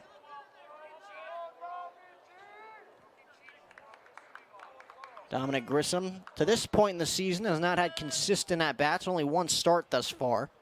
That one's going to be chopped in the hole at short. Coming in is Armstrong. He boots it, and he's not going to be able, he's not going to be able to make that play, as once again Dominic Grissom just in the nick of time able to beat that one out. Probably going to go as an E6 for the Beavers shortstop. Armstrong again booting that one, able to once again gather himself, throw across the diamond, and almost got Dominic Grissom there as we take another look. Yeah, and despite the bobble, Dominic Grissom making that a very close play over there at the bag at first base. As we take another look, he beats the throw again by a half step there, it looks like. Bang, bang play. So the Lopes have themselves a 2-out base runner. Jenny Ortiz will hit from the right side for the first time in this one after facing 3 righties in his first 3 plate appearances. That pitch in there for a strike. Count 0-1. Singled on the right side, an infield single with 2 outs in the 2nd inning, was left stranded, struck out swinging in the 4th, and walked back in the 6th with 2 outs and nobody on. Takes that one, is quickly behind in the count, no balls and 2 strikes against Watkins. 26 total strikeouts tonight from both Lopes and Beavers pitching. Might see more of the same tomorrow with tomorrow's pitching matchup. Plenty of pitching on both ends of the spectrum for both clubs. That one gets away from Clonch, allowing Grissom to move into scoring position. Definitely a pitcher's matchup that we saw tonight, Jack, but like you said, would not be shocked if we saw another one tomorrow. Pearson getting the start, most likely for the Lopes. Had a strong start against Mizzou in the first game of the doubleheader last Saturday. It'll be Pearson going up against the left-handed freshman for the Beavers, Cooper Jerpy. He's already 1-0 this season, didn't allow a run in his first start. There's that one lofted on the right side. We'll see if that one stays in play. It will not, as it carries into the stands. Lucky souvenir here for the Lopes fans attending the game at Brazel Field. And the count remains 1-2. It'll be Old tomorrow. Jack Schneider, like we mentioned, getting the start on Saturday. That game will take place at 2 p.m. right here on GCU TV. And, of course, Carter Young, the freshman, after picking up his first win last Sunday, gets another Sunday matinee start against Will Frisch, who picked up a win Monday against New Mexico. And the Lopes can look to see more of the same here over these next 3 days. Looking to make the adjustment tomorrow against Jerpy. Still 4 outs to work with in this one. Tough play in the hole at short. Armstrong gets a good hop, fires across the diamond with the crow hop, and that'll do it as he gets to the 6-3 putout. And the Lopes leave one more runner on. They've now left 10 on base here through the first 8 innings as we go to the 9th. 4-0 Beavers here in the desert. We'll be right back. Sanderson Ford is taking their President's Day sale over the edge with a sign and ride $299 a month lease on a new Ford Edge. Save thousands on EcoSport, Ranger, and Explorer. New Escapes under 21 grand, and new F-150 Super Crew trucks for only $35,900. Don't miss the President's Day sale event at Arizona's largest Ford dealership and your Bronco headquarters, Sanderson Ford. Is it possible to cook up the barbecue bacon burger at home? Well, that depends. Does your home have fresh chopped onions, pickles, smoked cheddar, Monterey Jack, bacon, tangy barbecue sauce, and orange and white stripes with the word Whataburger emblazoned on the front of it? If so, then absolutely. Good thing there's the limited time barbecue bacon burger at Whataburger. Dawson McCarville looking to salvage the final 3 outs here in inning number 9. Still a 4-0 lead for the Beavers. Trying to pick up a win in the series opener of this 4-game set between the Lopes and the Beavers. Again, first matchup since 1994 between these two clubs. It'll be the top third of the order against number 11, Meckler, Ober, and Ducart, trying to add to their 4-run lead. It has been lights out pitching for Oregon State. As the first pitch, fastball in there for a called strike count, 0-1. Meckler, of course, taking over in that top half of the 5th inning after McDowell coming away limping, which seemed to be an apparent leg injury, as that one is lofted in the air. Left field coming in on it is Zaborowski. He's going to play it on a hop, a leadoff single for Meckler. So since entering this game, of course, pinch running in the 5th, struck out swinging in the 7th. Picks up a base hit to lead things off here in the 9th, and OSU has a runner on first base with Ober digging in. And again, Zabo coming in on that one, playing it on a hop. Ober 0 for 4 in this one. And coming off a phenomenal performance in just 4 games played last weekend in Surprise, driving in 9 runs. Hit 2 home runs and 18 at-bats. That pitch misses outside, 1-0. Again, trying to join the party at this point for OSU, looking for their 10th hit. Joe Casey, the only man in this lineup with a pair of hits tonight, going 2 for 4 with the home run and the single in his last at-bat. 1-0 pitch, fouled straight back, levels up the count at a ball and a strike. I should point out, too, Jack, we've got a little bit of a defensive change. Dominic Grissom, after sliding in to pinch hit for Taylor Aguilar, is going to fill in right field. Reaching on that E6, being left stranded at second base in the bottom half of that 8th inning. Taylor Aguilar, of course, going 0 for 3 tonight, dropping his average down below 350.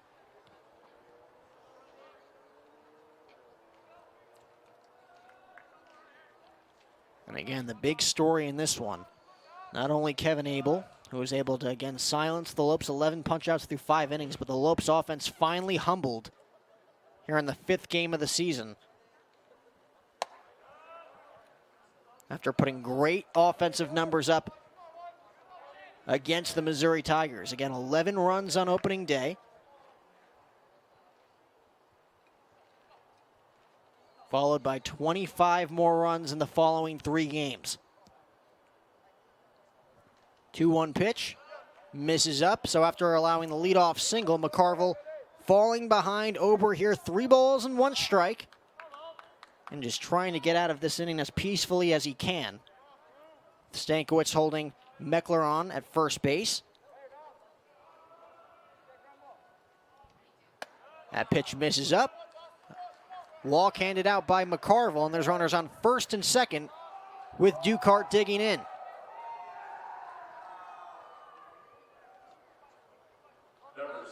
Last thing you want if you're Coach Stankiewicz. Again, nobody warming up in the Lopes bullpen at the moment. The 9th inning is all Dawson McCarville's, as he's going to have to finish what he started here in this inning. Jake Ducart, again, that hit in his last at-bat. 1-out double down the left field line against Cohen Wynn. Really starting this rally as that pitch is lofted in the air, left side. Going to stay in fair territory. Wilson puts it away for a big out number 1. Again, the Lopes looking to limit the damage. Ducart underneath that first pitch fastball for out number 1. And good communication there by Wilson, calling off both Ortiz and McCarville. On the left side of the diamond, handled that one with ease. And Troy Claunch digging in. 500 average. Walked and scored in his last at-bat. Came around to score on the 2-run single off the bat of Kyler McMahon. Making this a 3-run game back in the 8th. That pitch misses low. 1-0.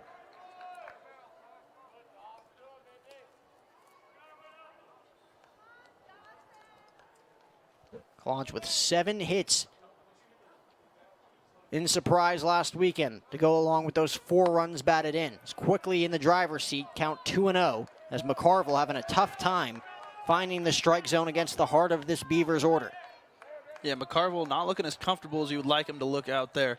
Kind of struggling with some of his stuff, finding that accuracy in that location.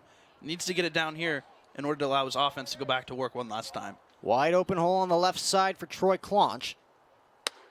That pitch misses up. Did he go around? No, he did not, says the first base umpire Travis Eckert. And the count moves to 3 balls and no strikes. A leadoff single by Meckler. A walk handed out to Ober.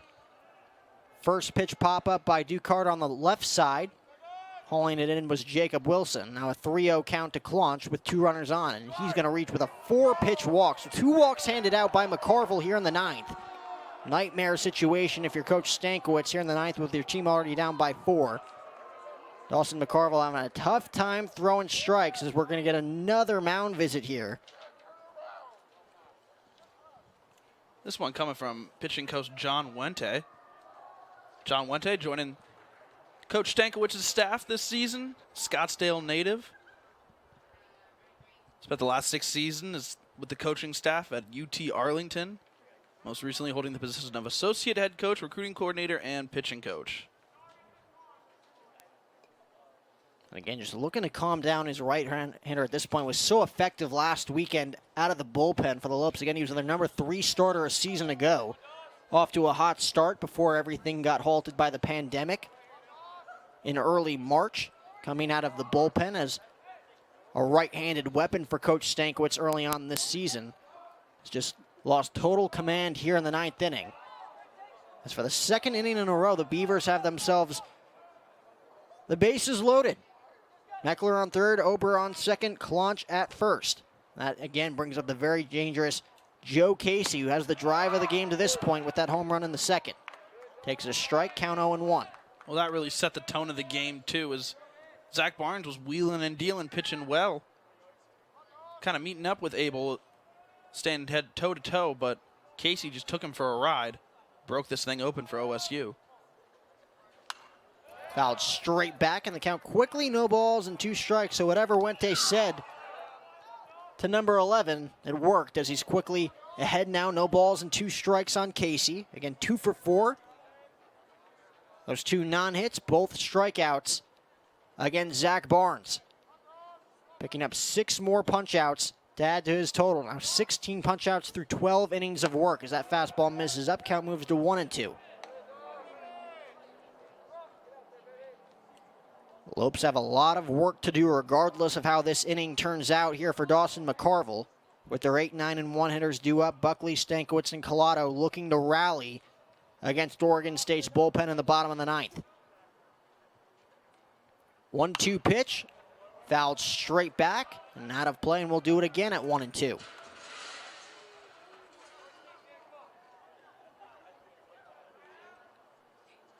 Again, looking ahead in this series, we'll be back here tomorrow night, 6 p.m. game time, Mountain State time. Game going to be on Fox 10 Extra between the Lopes and the Beavers. Before we return here Saturday, 2 p.m. start Mountain State time, and then of course the finale at noon here at Brazel. That one cut on and missed. A huge strikeout for McCarville, and there's 2 away. That one absolutely clutch for McCarville. Needed that one to get the big bat of Casey out of there, but also to, give yourself a little bit of confidence. Now you got 2 outs. Different situation here. Focus on the batter. Don't worry about the runners. The base is loaded. So we take a look at this one. Just got him missing. Blew it by him. Some good movement on that one. Took a little something off as he looks to get himself out of trouble after losing the strike zone in the first 4 hitters. That one on the outside corner. And the count is now 0-1 on Preston Jones. Preston came to the plate in his last at-bat. Bases loaded, 1 out against Cohen Wynn, chopping one in the hole at short. Cheney Ortiz making a nice heads-up play, coming home, getting the force play before Kyler McMahon had himself that breakout 2-run single to make it 3-0. And then, of course, Jacob Melton with the RBI single up the middle, right back to where it came from off of Cohen Wynn. Jones came into this game hitting .538. Currently hitting .438. That one is roped in the air, fairly deep center field. Going back is Burton. He's got a beat on it and puts it away for the final out. So Dawson McCarville, losing the strike zone, walking 2 in this inning, works himself out of a bases-loaded 1-out jam. Well, do the Lopes have a rally in their bones? They're down by 4. Only one way to find out. Tune into the bottom of the 9th. It's a 4-0 Beavers lead. As a kid, I always dreamed of being a Division I athlete. GCU supported that dream, and they also allowed me to get an education. So when I came to GCU, I was able to transfer enough credits in to fast-track my education. So I graduated in 3 years with a master's, and I did it debt-free because I had athletic and academic scholarships. I'm Mackenzie, and I earned my MBA from Grand Canyon University. There's a thunder in all of us. Come find your purpose at Grand Canyon University. Once you've been to hell and back, there's not much left to fear. When the boogeyman goes to sleep at night, he checks under his bed for me. Have you ever wondered who Waldo's hiding from? Me. Not even the Cougars of LA are enough to scare me. But if I get into an accident, I'm calling the boss. Sweet James. If you've been hurt, don't back down. Call Sweet James. Final opportunity for the Lopes, down by 4. It's a 4-0 game, bottom of the 9th inning. It's been all about the Beavers pitching to this point, silencing the Lopes, humbling the Lopes again after scoring 36 runs in the first 4 games against the Mizzou Tigers. The Lopes again, just 3 hits, leaving 10 runners on as OSU goes back to the bullpen. Bryant Salgado looking to close the door on this Thursday night, a beautiful Thursday night for baseball in this one. Pair of aces going at it, Zach Barnes and Kevin Abel. A pitching duel through 7 innings before 3 runs on 3 hits in that top half of the 8th inning, breaking things open for Oregon State. Again, the Lopes, again, would have to load the bases here in the 9th inning to bring the tying run to the plate. And they'll look to do that as it looks like we're going to get a pinch hitter for Josh Buckley. It looks like Johnny Weaver going to try and spark something here for the Lopes offense. It'll be Weaver, Stankiewicz, and COLATO against Salgado. Yeah, and Brian Salgado, the sophomore right-handed pitcher out of Houston, Texas. The other day in surprise against New Mexico, struck out the side in scoreless 8th inning. A speech communication major. He had a career-high 13 strikes in that game the other day, as well as a career-high 19 pitches and 3 strikeouts. So if you're looking at OSU's line to this point, again down 3-0 in the 8th inning on opening day against Kansas State before Ryan Ober was able to pick up that 2-run home run in the 8th to break through offensively. They still lose that game 3-2, but ever since, OSU has been rolling. A 14-1 win over New Mexico, a 20-4 win over Gonzaga, and of course a 5-2 win to finish the weekend out last week in Surprise. Looking to salvage this one 4-0 with Weaver digging in. Buckley went 0 for 2 in this one, struck out in the second, hit by pitch in the 5th, and of course flied out to left back in the 6th. First pitch to Weaver, cut on a miss, count 0-1.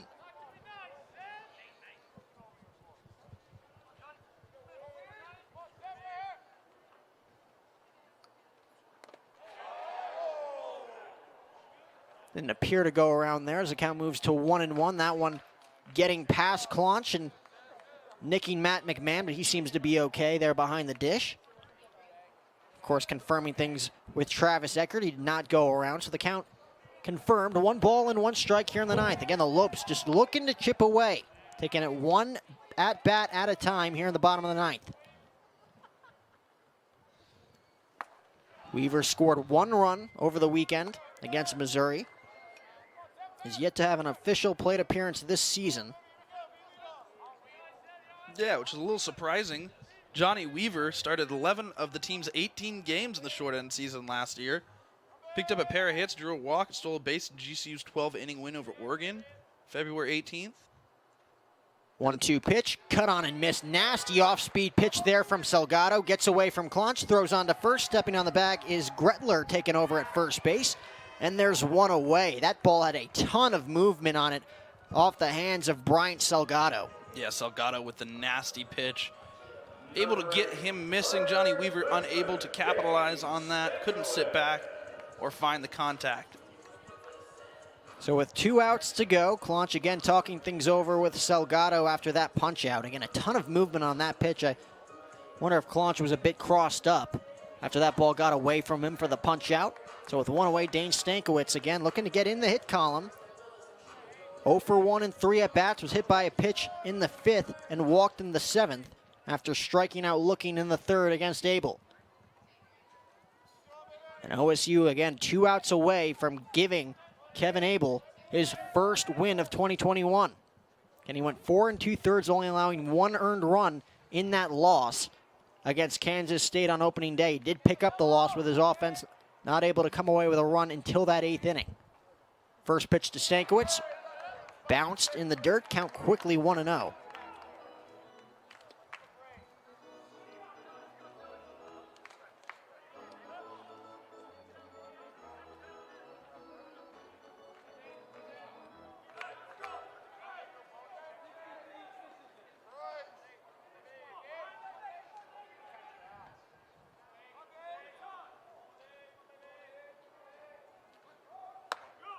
So after bouncing 1, he throws that one right down the middle for a strike to even up the count. And again, if you're looking forward to tomorrow, Pearson Knoll, again, looking to do exactly what Zach Barnes was able to do tonight, give his offense an opportunity to score some runs and stay in this game. Cooper Jerpy for the Beavers, coming off that win in a 14-1 win over the Lobos in Surprise. 5 1/3 innings pitched, only allowed 3 hits, 1 walk, picking up 9 strikeouts. So again, if you thought Kevin Abel was tough tonight, you got another tough matchup coming your way tomorrow night on Fox 10 Extra. That one fouled straight back to level the count at 2-2. Well, this Oregon State pitching staff has such a deep rotation with so many tools in the toolbox. They're definitely going to be a hard team to beat for GCU, but GCU has the hitters with the ability to take advantage of these OSU pitchers. It'll be up to them tomorrow to get that done. Salgado looking to make quick work of the Lopes redshirt senior. 2-2 pitch. Misses low, and the count runs full at 3-2. Good set of eyes there on Stank, not swinging at that one. Salgado wanted to get him chasing. Stank says no way. Runs the full count.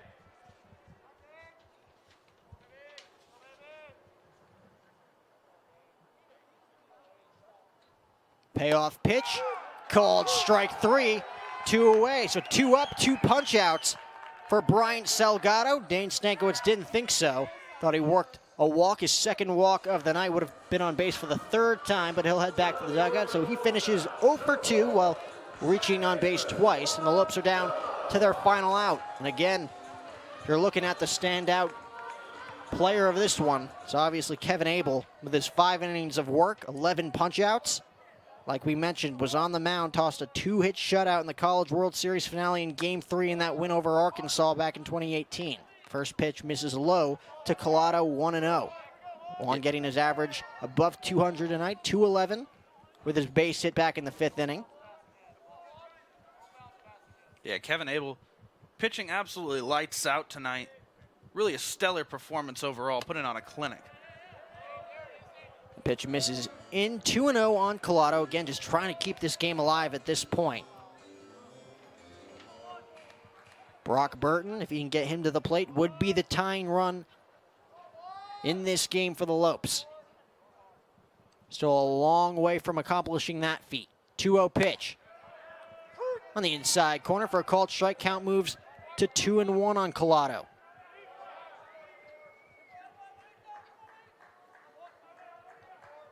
If the Lopes are unable to come away with 4 runs here in the 9th, they will look back at that 5th inning. Down by 1, bases loaded, nobody out, unable to make contact in those 3 at-bats against Kevin Abel. Jacob Wilson goes down swinging, Tyler Wilson goes down swinging, and Brock Burton goes down swinging as Kevin Abel not intimidated in the least. Bases loaded, nobody out, coming right after these Lopes hitters that were so excellent last weekend in creating opportunities for themselves. That one chopped to short. This should do it. On the backhand is Armstrong on to first, nabbing COLATO for the final out, and that will do it. An easy 1-2-3 9th inning for Bryant Salgado, salvaging game 1 of this 4-game set between the Lopes and the Beavers as OSU picks up a 4-0 victory. And we said it before, I'll say it again. It was Kevin Abel, 5 innings of work, 11 strikeouts, as the Lopes leave 10 runners on base. As we go into tomorrow night's matchup, again, Pierce Knoll on the mound for the Lopes, Cooper Jerpy on the mound for the Beavers. Beavers trying to take the first 2 games of this 4-game set. The Lopes trying to split the first 2 games heading into Saturday. Yeah, absolutely. The Lopes kind of took themselves out of this one. They definitely were in this game for the most part, but like you said, it was that big detrimental 5th inning. Props to Kevin Abel coming out, playing a grown man's game, not phased at all, loading the bases with no outs, and then mowing down 3 batters in a row to retire the side. GCU had their opportunities, but just could not capitalize. Offense was not clicking as well as they'd like to tonight, but credit to Zach Barnes, who went out there, pitched his butt off, and played up to par. Oregon State, 4 runs on 9 hits. The Lopes, no runs on 3 hits. Of course, leaving those 10 runners on base. Again, we'll be right back here tomorrow. It's the Lopes and the Beavers, 6 p.m. Mountain State time. You can catch that game on Fox 10 Extra with our A-team, Barry Butel, on the call. Thanks for tuning in. And again, from everybody here at GCU TV, alongside Dominic Hinton, I'm Jack O'Hara saying so long from Brazel Field at GCU Ballpark on this Thursday night. Lopes fall short, 4-0 Beavers win. And as always, go Lopes.